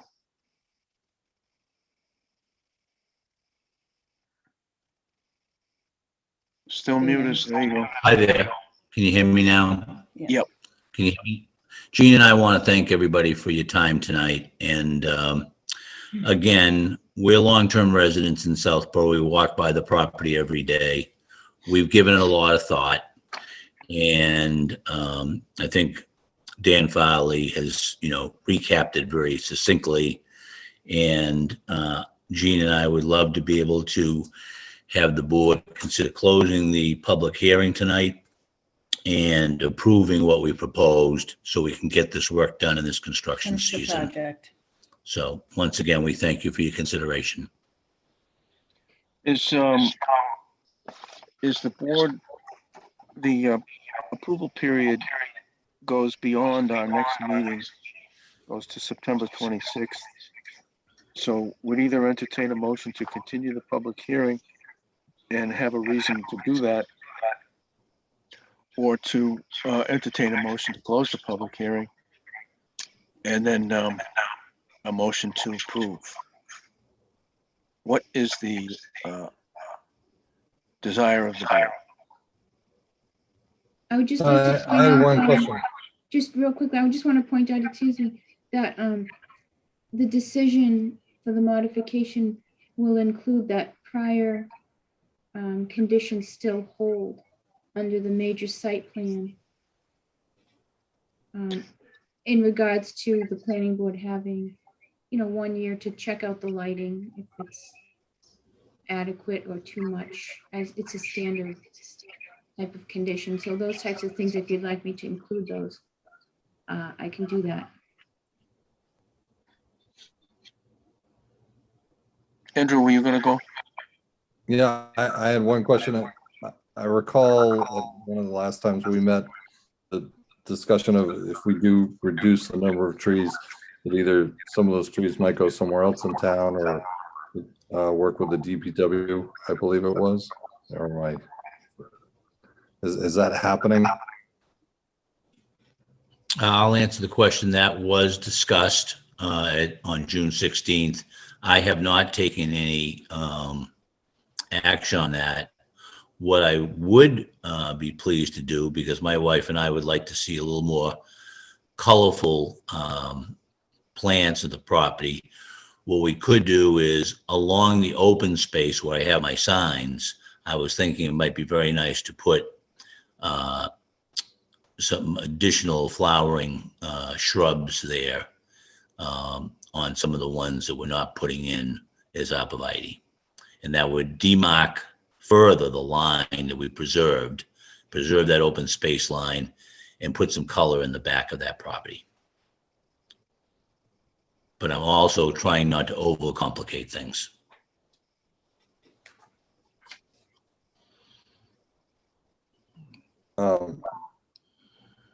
That's nice. I think the open space though is already sheltered enough. I was wondering more if there was a place, because I think you might be aware too that the Southborough Tree Program that the planning board worked very hard to put in place, and that if there was something that DPW needed, and in lieu of you planting numerous trees, I think that might be beneficial. And I guess my answer there is that, again, with Gene and I are long-term residents, we would like to be helpful and do that. So how many trees would you donate, Chuck? No. Why don't we say 10? And the details of that will be worked out with the town planner. Yes.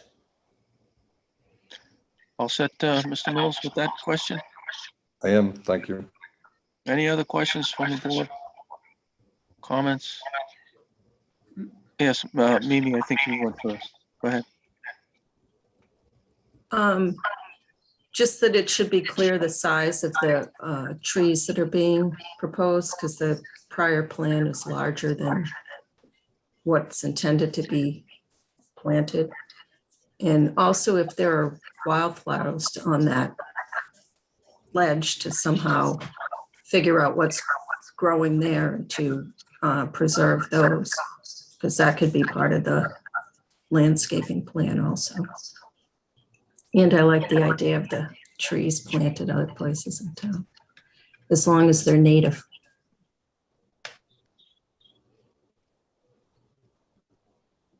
Marnie? My question was just around sorry, I'm getting feedback. The existing plan now doesn't necessarily specify. So we're changing from the original landscape and lighting to a revised. Do we have a new plan that indicates the updated landscaping? I know we see the 23 arborvitae and the 7 proposed lamp, but have you provided a complete plan for us that indicates, similar to what the original, what you would be planting, the size, much to what Mimi had mentioned? We're going to do everything that was on the original plan. The only plant change is, instead of 38 arborvitae, 23. And I think isn't that on a new plan? We presented. Yeah, a new you plan. know, on the new plan, it shows the 23 arborvitae. The rest of the plans we're doing as planned, as approved. Okay, so I guess that goes back to Mimi's comment that you've mentioned 4 to 5, the arborvitae, 4 to 5 feet versus what was on the original plan.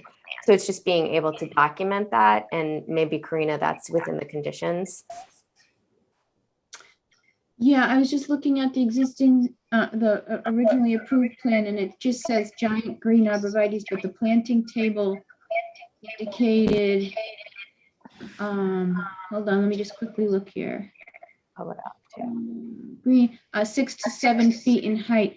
So maybe if they added a supplemental planting table to the proposed modification plan?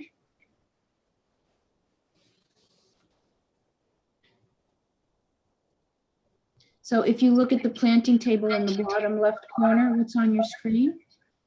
The arborvitae, it basically lists the quantity.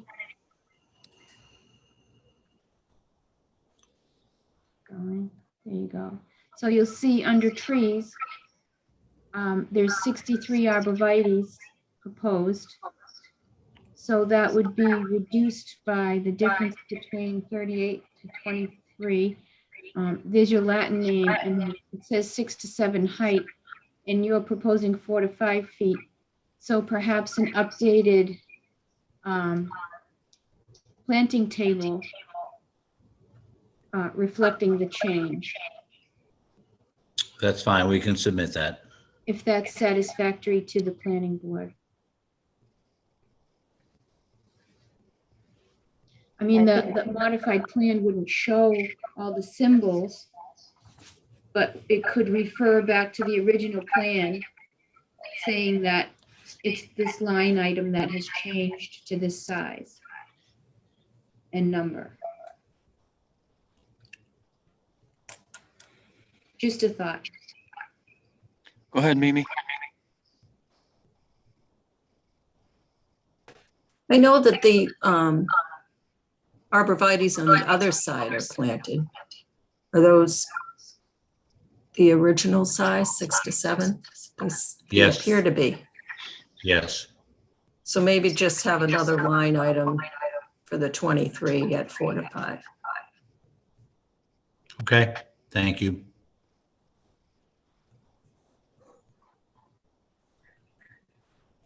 Any other questions or comments?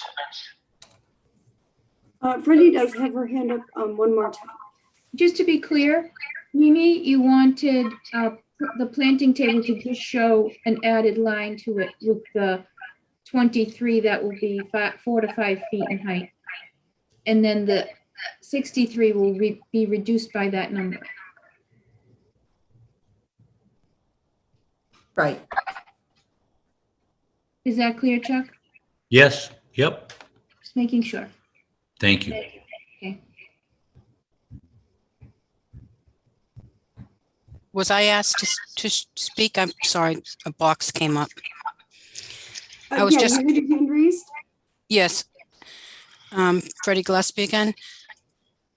I'm wondering if in that same area that you're mentioning the change shape, size of the arborvitae, if there could be some language about the area where you're saying there's wildflowers growing on the ledge, so that that doesn't become a mowed lawn in the future, if that is a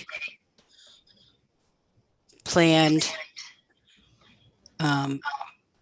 somewhat of a substitution for the trees. You're saying you like the way the ledge looks and there's some flowers growing there, That would be fine. and that wouldn't have to be on a plan as much as you, if the planning board didn't require it, somehow mentioned in the language you're writing about the trees, if there's a place for that. That would be fine, and we'll just have Curtis Landscape. I'll instruct them to preserve that.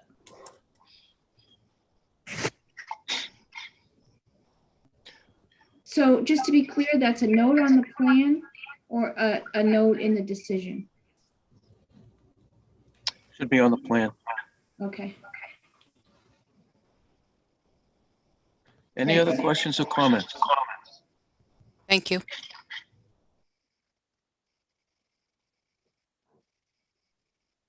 Mr. Mills, Mr. Chairman, make a motion, we close the public hearing for 28 Boston Post Road modification to major site plan.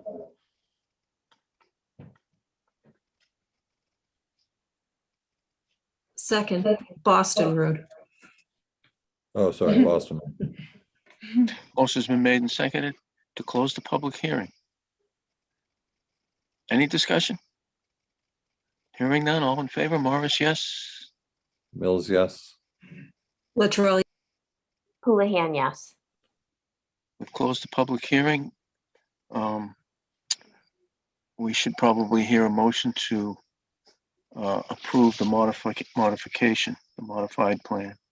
Mr. Mills, Mr. Chairman, make a motion, we approve the modified plan for 28 Boston Road. Modification for major site plan as discussed with additions this evening. second. motion's been made and seconded. Are you all set with that motion, Karina? And I think you kept good track of those things that were just agreed to. Yes, I have it. Okay. So the motion to approve, any questions, comments? All in favor? Morris, yes? Yes. Sorry, just for clarity, Karina, could you just go right through that list so we know what we're talking? Sure. In the decision, we will add that 10 trees will be donated of native species to the town in locations as determined with the DPW in lieu of reduction in the number of trees. On the plans, we will add a line item. They will add a line item to the planting table with 23 arborvitaes 4 to 5 feet tall. Then a note will be added to the plan that will say that the wildflowers on the ledge will be preserved and not be mowed, something to that extent. In addition to the plantings that are there, that are proposed there. Great, thank you. So on the motion to approve, any more questions, comments? Hearing none, all in favor? Morris, yes? Mills, yes. Latrell, yes. Houlihan, yes. Very good. Karina will prepare the decision document and have it finalized between myself and the proponent, and then submit it to the town clerk in the near future. Thank you all very much. Have a good evening. Thank you. Thank you. Thanks, Thank you, you too. Thank you. Thank you for your time. Next item on the agenda is You're not gonna listen to Dave. approval not required, 135 Deerfoot Road. Put it up on the screen. Based on the note on the A&R, the purpose of the A&R is to create 2 lots from one.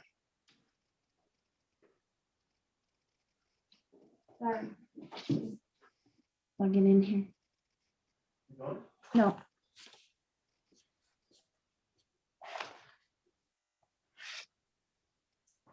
So this is an application for approval not required that was submitted by Kendall Holmes, which is Chuck Black and his wife Jean, who were just on. The application was filed on August 3rd, 2021. This is 135 Deerfoot Road. If you recall, the 2 lots in question have originally been the house that was owned by Peter Dowd, where the barn was taken from and reconstructed at Chestnut Hill Farm. And the property, the buildings there were raised. And I reviewed this plan in detail with Cornerstone's engineer Verusian Gopian, and he made some minor changes. And we got to the point where the plan is acceptable, and to the best of my knowledge is in proper format.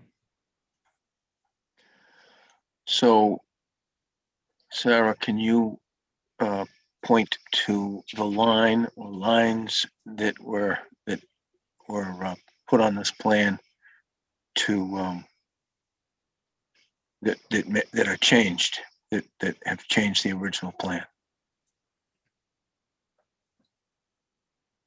So Sarah, if you bring your mouse around the perimeter of So it's the 2 Marnie lots. controlling the screen. Oh, I'm sorry, Marty. It's all right. I could share it too. Yeah, that was the original lot, 135. And what they did is they split the line. They added a line right down basically the middle.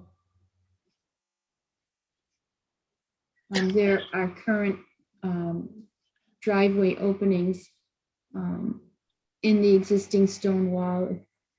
if they are reusing those. As Deerfoot Road is a scenic road in this section, I believe. I'd have to confirm that. Don't mind my inability to draw a straight line. So that's the line that necessitates the A&R. And does that say 1,000 feet?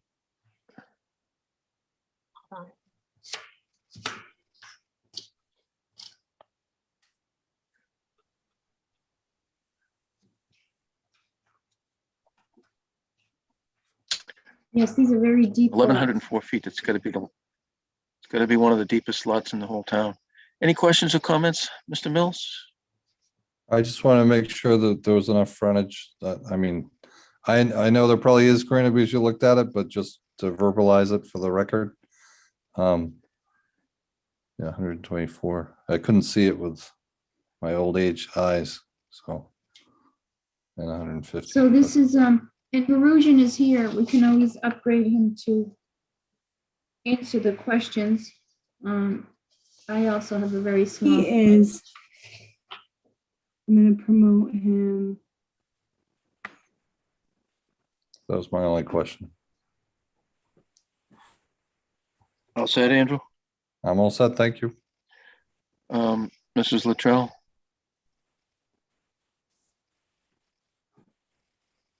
I'm all set. Ms. Houlihan? All set. Mr. Mills?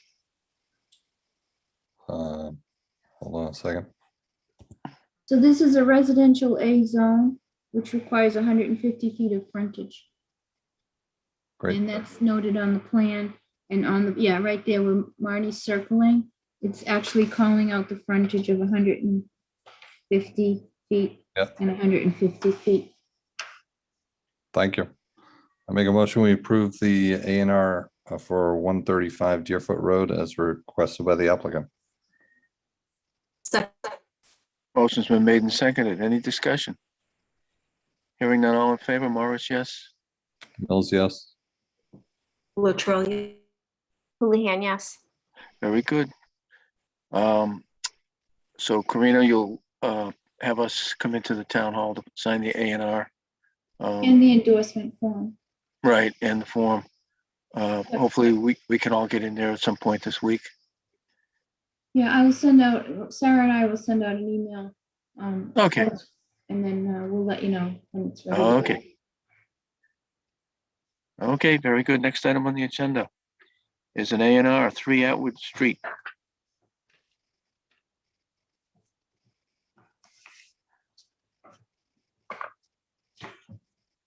Mhm. Do you have that one, Oh, Marnie? Yep. Okay. Sorry, I was thinking I was already sharing it. Yes, it's up. Hold on. What a team effort this is. Thank you so much again. Nice to have two monitors. Did you want to speak to this, Karina? Sure, very briefly. Again, Verusian's here from Cornerstone as the engineer of record. As you recall, the planning board previously endorsed an A&R for 3 Atwood Street. The applicant is back, Sandra Colligan, because there was a slight error in distance from the septic tank in the rear of the lot. So if you look at the house, there's a small strip that has been added to the number 3 house in order to have distance to the tank of at least 10 feet, which is required by Title 5. So they're back in front of us to simply revise that line. And Verusian, if you have anything else to add or want to correct me, just speak up. No, that's pretty much it. Nothing Any else questions? has changed, right, Verusian? Nothing else has changed. We just are swapping that parcel A to the front lot, and we're renaming the lots 1A and 2A to notify the change. That's it. Open it up to the planning board. Mr. Mills, No questions. Mrs. Luttrell, no, Mrs. Houlihan. No questions. Any questions from the public?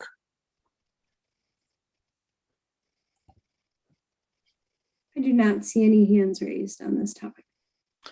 Mr. Mr. Miller. Chairman, I make a motion, we approve the A&R as at 3 Atwood Street as requested by the applicant. Second. Motion's been made and seconded. Any discussion? I just Hearing gotta none. say, I think that's the fastest we've done two A&Rs ever. Hearing none, all in favor? Morris, yes? Mills, yes. Latrell. Houlihan, yes. Now it's the fastest.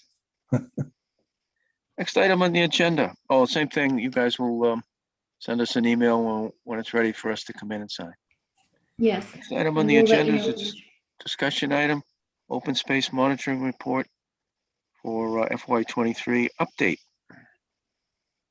Yes, just quickly, I'm still reviewing the report to make sure everything's accurate and working with the Luke's Environmental. The report is substantially complete, but we like to review it a final time to make sure there's, it's right to the point and what we need. It's also giving Freddie Gillespie, Chair of the Open Space Preservation Commission, an opportunity to review it as well. So both of us are reviewing it, and it's my intent to have Lucas Environmental attend the next planning board meeting in September to provide a presentation as early in the meeting as possible so that the majority of people can hear it who are interested. But we do have to do the public hearings first. That's it. Any questions or comments on that item? Anyone from the public? Questions, comments? Move on to the next item, which is a discussion item, review of outdoor illumination rules and regulations. I'll let Sarah take this. She's Sure. updated on the status. Sure. So a pretty brief update here. The working group incorporated the feedback from the last discussion with the planning board and sent those revisions over to the Board of Selectmen for their review. And they will be taking it up at their September 8th meeting for discussion. Specifically regarding the implementation. The enforcement Portion. that part of it. Okay. Yep. So we'll be then in the September meeting, we'll have feedback from that. We should, yep. Okay. Sarah, is that posted somewhere with our revised language? Let me make sure. Flash it too. That's the latest is up it's up on the website, for like today's meeting, but I'll also just make sure that it's on, we have a landing page for the lighting bylaw. And so I'll just make sure that it's there as well. So it's But in the it meeting is- package next to the agenda, Yeah. which is usually posted in the agenda. I believe you put it there. It may be yeah. there. Yeah, that's where I found it. Yeah, Yeah. it's there. It's not under news and announcements where we put the public hearings. It's actually with the A&Rs and the regular topics that we put in a packet separate. Right. Sorry for the confusion. But I'll make sure that it's also additionally on, again, the landing page that is specifically for the lighting bylaw, so folks can take a look. Thank you. Any questions or comments? No. Okay, we'll move on to the next item, which is other business properly. Actually, there before the is. board. There is Oh. a hand raised. I apologize. I missed that. Lisa, you all set? Lisa Dunderdale, and we currently have 4 attendees in the attendee room. Hi, it's Lisa Dunderdale, 122 Deerfoot Road. Can you hear me? We can. Okay, great. I haven't seen the new proposed enforcement and what the process is for filing a complaint. I briefly looked at it while you had it up on the screen. if I was to file a complaint, what do I have to prove? Or is it the person who has the light that needs to prove that that the light is in compliance or otherwise? Thanks, Lisa. So our recommendation is that the person who files the complaint is obligated to kind of prove the light trespass. And so at this point, it's very similar language, what we had initially discussed around, photos should be fine, and some of the kind of content that would be able to be supportive documentation. This is only a recommendation, since we would not be necessarily in the enforcement. The building commissioner is the enforcement, and they report into the Board of Selectmen. So this is the first draft of our recommended language change. So they'll be discussing this on September 8th at their Board of Selectmen meeting. And so that would be a place to also raise this or ask questions. And Sarah said you can access this on our town site, and I can also send you the link. But that's where it's at right now. So this is not a definitive plan, it's a recommendation. Okay. What are you recommending for support? Pictures, and did I see something about a light meter reading? Yeah, hold on one second, I'll pull it up. So you can download new apps on your phone, actually, that take reading a measure of the light in any given fixture. So if it's on and obviously I'm not going to walk onto the property. Right. What's that reading going to tell me? That how many Kelvin it is, how many lumens that light fixture is? What if it has 3 lights? Those mobile apps basically assess whether there's light trespass. So essentially, if it's an unshielded light, so they're kind of from our bylaws, like if it's an unshielded light, like if it's or if it's a floodlight that's not facing down or shielded, and you have a photo that it's basically not shielded or facing down or meeting the bylaw requirements, that is an example of what we're recommending should suffice. And or an app that you could download, and that would just a reading from your own property line would be able to assess light trespass in a very simplistic way to be able to demonstrate. So again, this is our recommendation, and this is where the Board of Selectmen is going to need to review and discuss it with their employee, the building commissioner. So we can't say this is going to be the one that's done, if you know what I mean. This is just our recommendation. I think it's very difficult. I'm surprised that you're not having the owner of the light provide support that the light is in line with the bylaw. My other question is, what if it's on the 3rd floor of a house, is in a residential area? I mean, is that allowed? I thought they were only supposed to be 15 feet above grade. Or is that changed within the bylaw?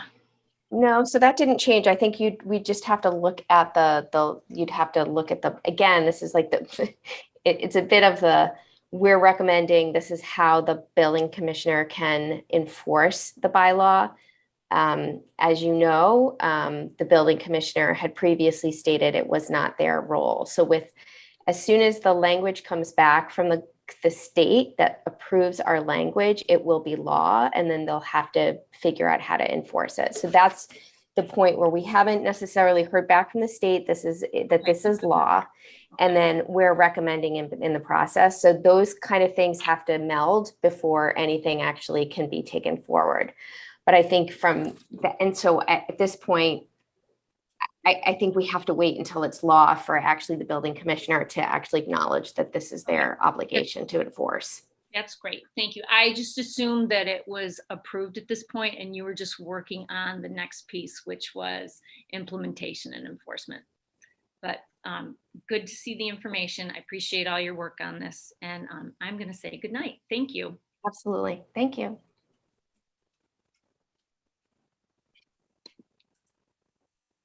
If there's no more questions, we'll move on to the planner's report. I don't see any additional hands raised. And those 4 attendees. Okay, I have a few things here, so I'm gonna try and go pretty fast. Board of Selectmen are meeting tomorrow evening, and one of their topics under other matters where the board may vote is a review of the proposed tree policy that a group of us worked on for public street tree guidelines, public shade tree guidelines. So I just wanted to make you aware of that the Board of Selectmen will be discussing that topic tomorrow towards the end of their meeting. We received a letter from the state of Mass, at the Commonwealth of Mass Historical Commission regarding National Register nomination, Southborough Center Historic District. This is what Michael Weishan was referring to when he was speaking earlier about the downtown district. If anybody wants to see that, I can provide it to them in an email. We can post it on the website somewhere, but just wanted to let you know that it was the that information about the National Historic nomination. I wanted to just point out that Paul Berry, who was the town clerk in Southborough for 46 years, sadly has passed away at the beginning of August. And I know that the planning board always likes to recognize that. So I had that in my list of information. So our condolences to his family. Every year we have a rollover amount. It's a year-end article disposition, sorry, not a deposition, disposition, that there is a balance of $7,329 from when the ZAC was being performed. Currently, we roll that over to the next fiscal year. So there's a standard form that I sign so that when the time comes to use that for an equal type of project, we can utilize that funding. So it's my intent to let accounting know that we would like to roll that amount of money, continue to roll that into the next fiscal year for the potential use of something related to revising the town zoning bylaw and subdivision rules and regs. Something along that line. Just an update that happens every year. News release, the Southborough Rotary Club food trucks are back and sponsors are needed. They're going to have the food trucks on, I believe, September 15th, 22nd, 29th, and October 6th. Wednesday evenings, which is 3:30 to 6:30 p.m. If you want more information on that, you can probably look on the website and find that.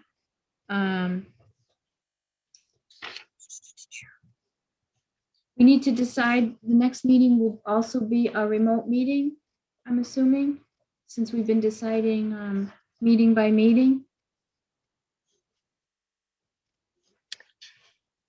It would seem that being remote on Zoom is even more necessary now than it was back in June and July. So that would be my suggestion. Yeah, I'd agree. Like everyone's on for that so it'll be on Zoom, Karina. Okay, until further notice. So we should assume that there'll continue to be Zoom meetings until the planning board says it'll be in person. Right. Or would you like to discuss it every meeting? Because there'll be more frequent meetings coming up.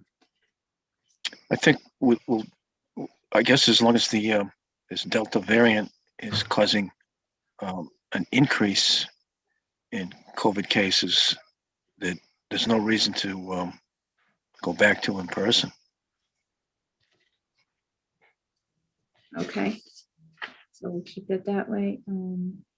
The state may, as they did in the past, restrict what we can do anyways. But meeting by meeting, and just assuming it's going to be on Zoom. Okay. And everybody knows we have new town council on Wednesdays. Every once in a while on a Wednesday, Attorney Jay Talaman has office hours at the town hall from 10 to noon for questions. So I'll pass on information to the planning board so they know when that comes up, if there's anything you ever want me to speak to him directly about procedurally. And I think that's it for the planner's report. Thank you. Next item on the agenda is the approval of minutes, July 19th, 2021. So moved. Second. Motion's been made and seconded. Any discussion? Hearing none, all in favor, Morris, yes? Mills, yes. Latrell, yes. Houlihan, yes. What about you, Kate? I think Yes. they're excellent. They're always good. We do Um, too. Our next meeting is September 13th, 2021. Any other questions or comments? Yes, Mimi. I just have a quick question on the trees. When we discussed this many, many moons ago, was there a time that all tree hearings used to come before the planning board? As a Yeah. joint hearing with the tree warden? Yes. Okay. Thank you. That's what I thought I remembered. Thank you. My wife and I attended the wake, funeral mass, and the burial of Paul Berry, and also the wonderful get-together they had at the Fable AA after all of that. And it was so well done. It was so appropriate to honor Paul. I'm glad you brought that up, Karina. Mr. Mills. Motion to adjourn. Second. Motion's been made and seconded at the hour of 9:51, Kate. I just want to. Any discussion? I Bring just it want on, to say I had to Morris, turn yeah. off my video a bunch because it was interfering with my internet connection, but I was still here. So don't take offense. All in favor, Morris, yes? Mills, yes. Latrell, yes. Houlihan, yes. Thank you all.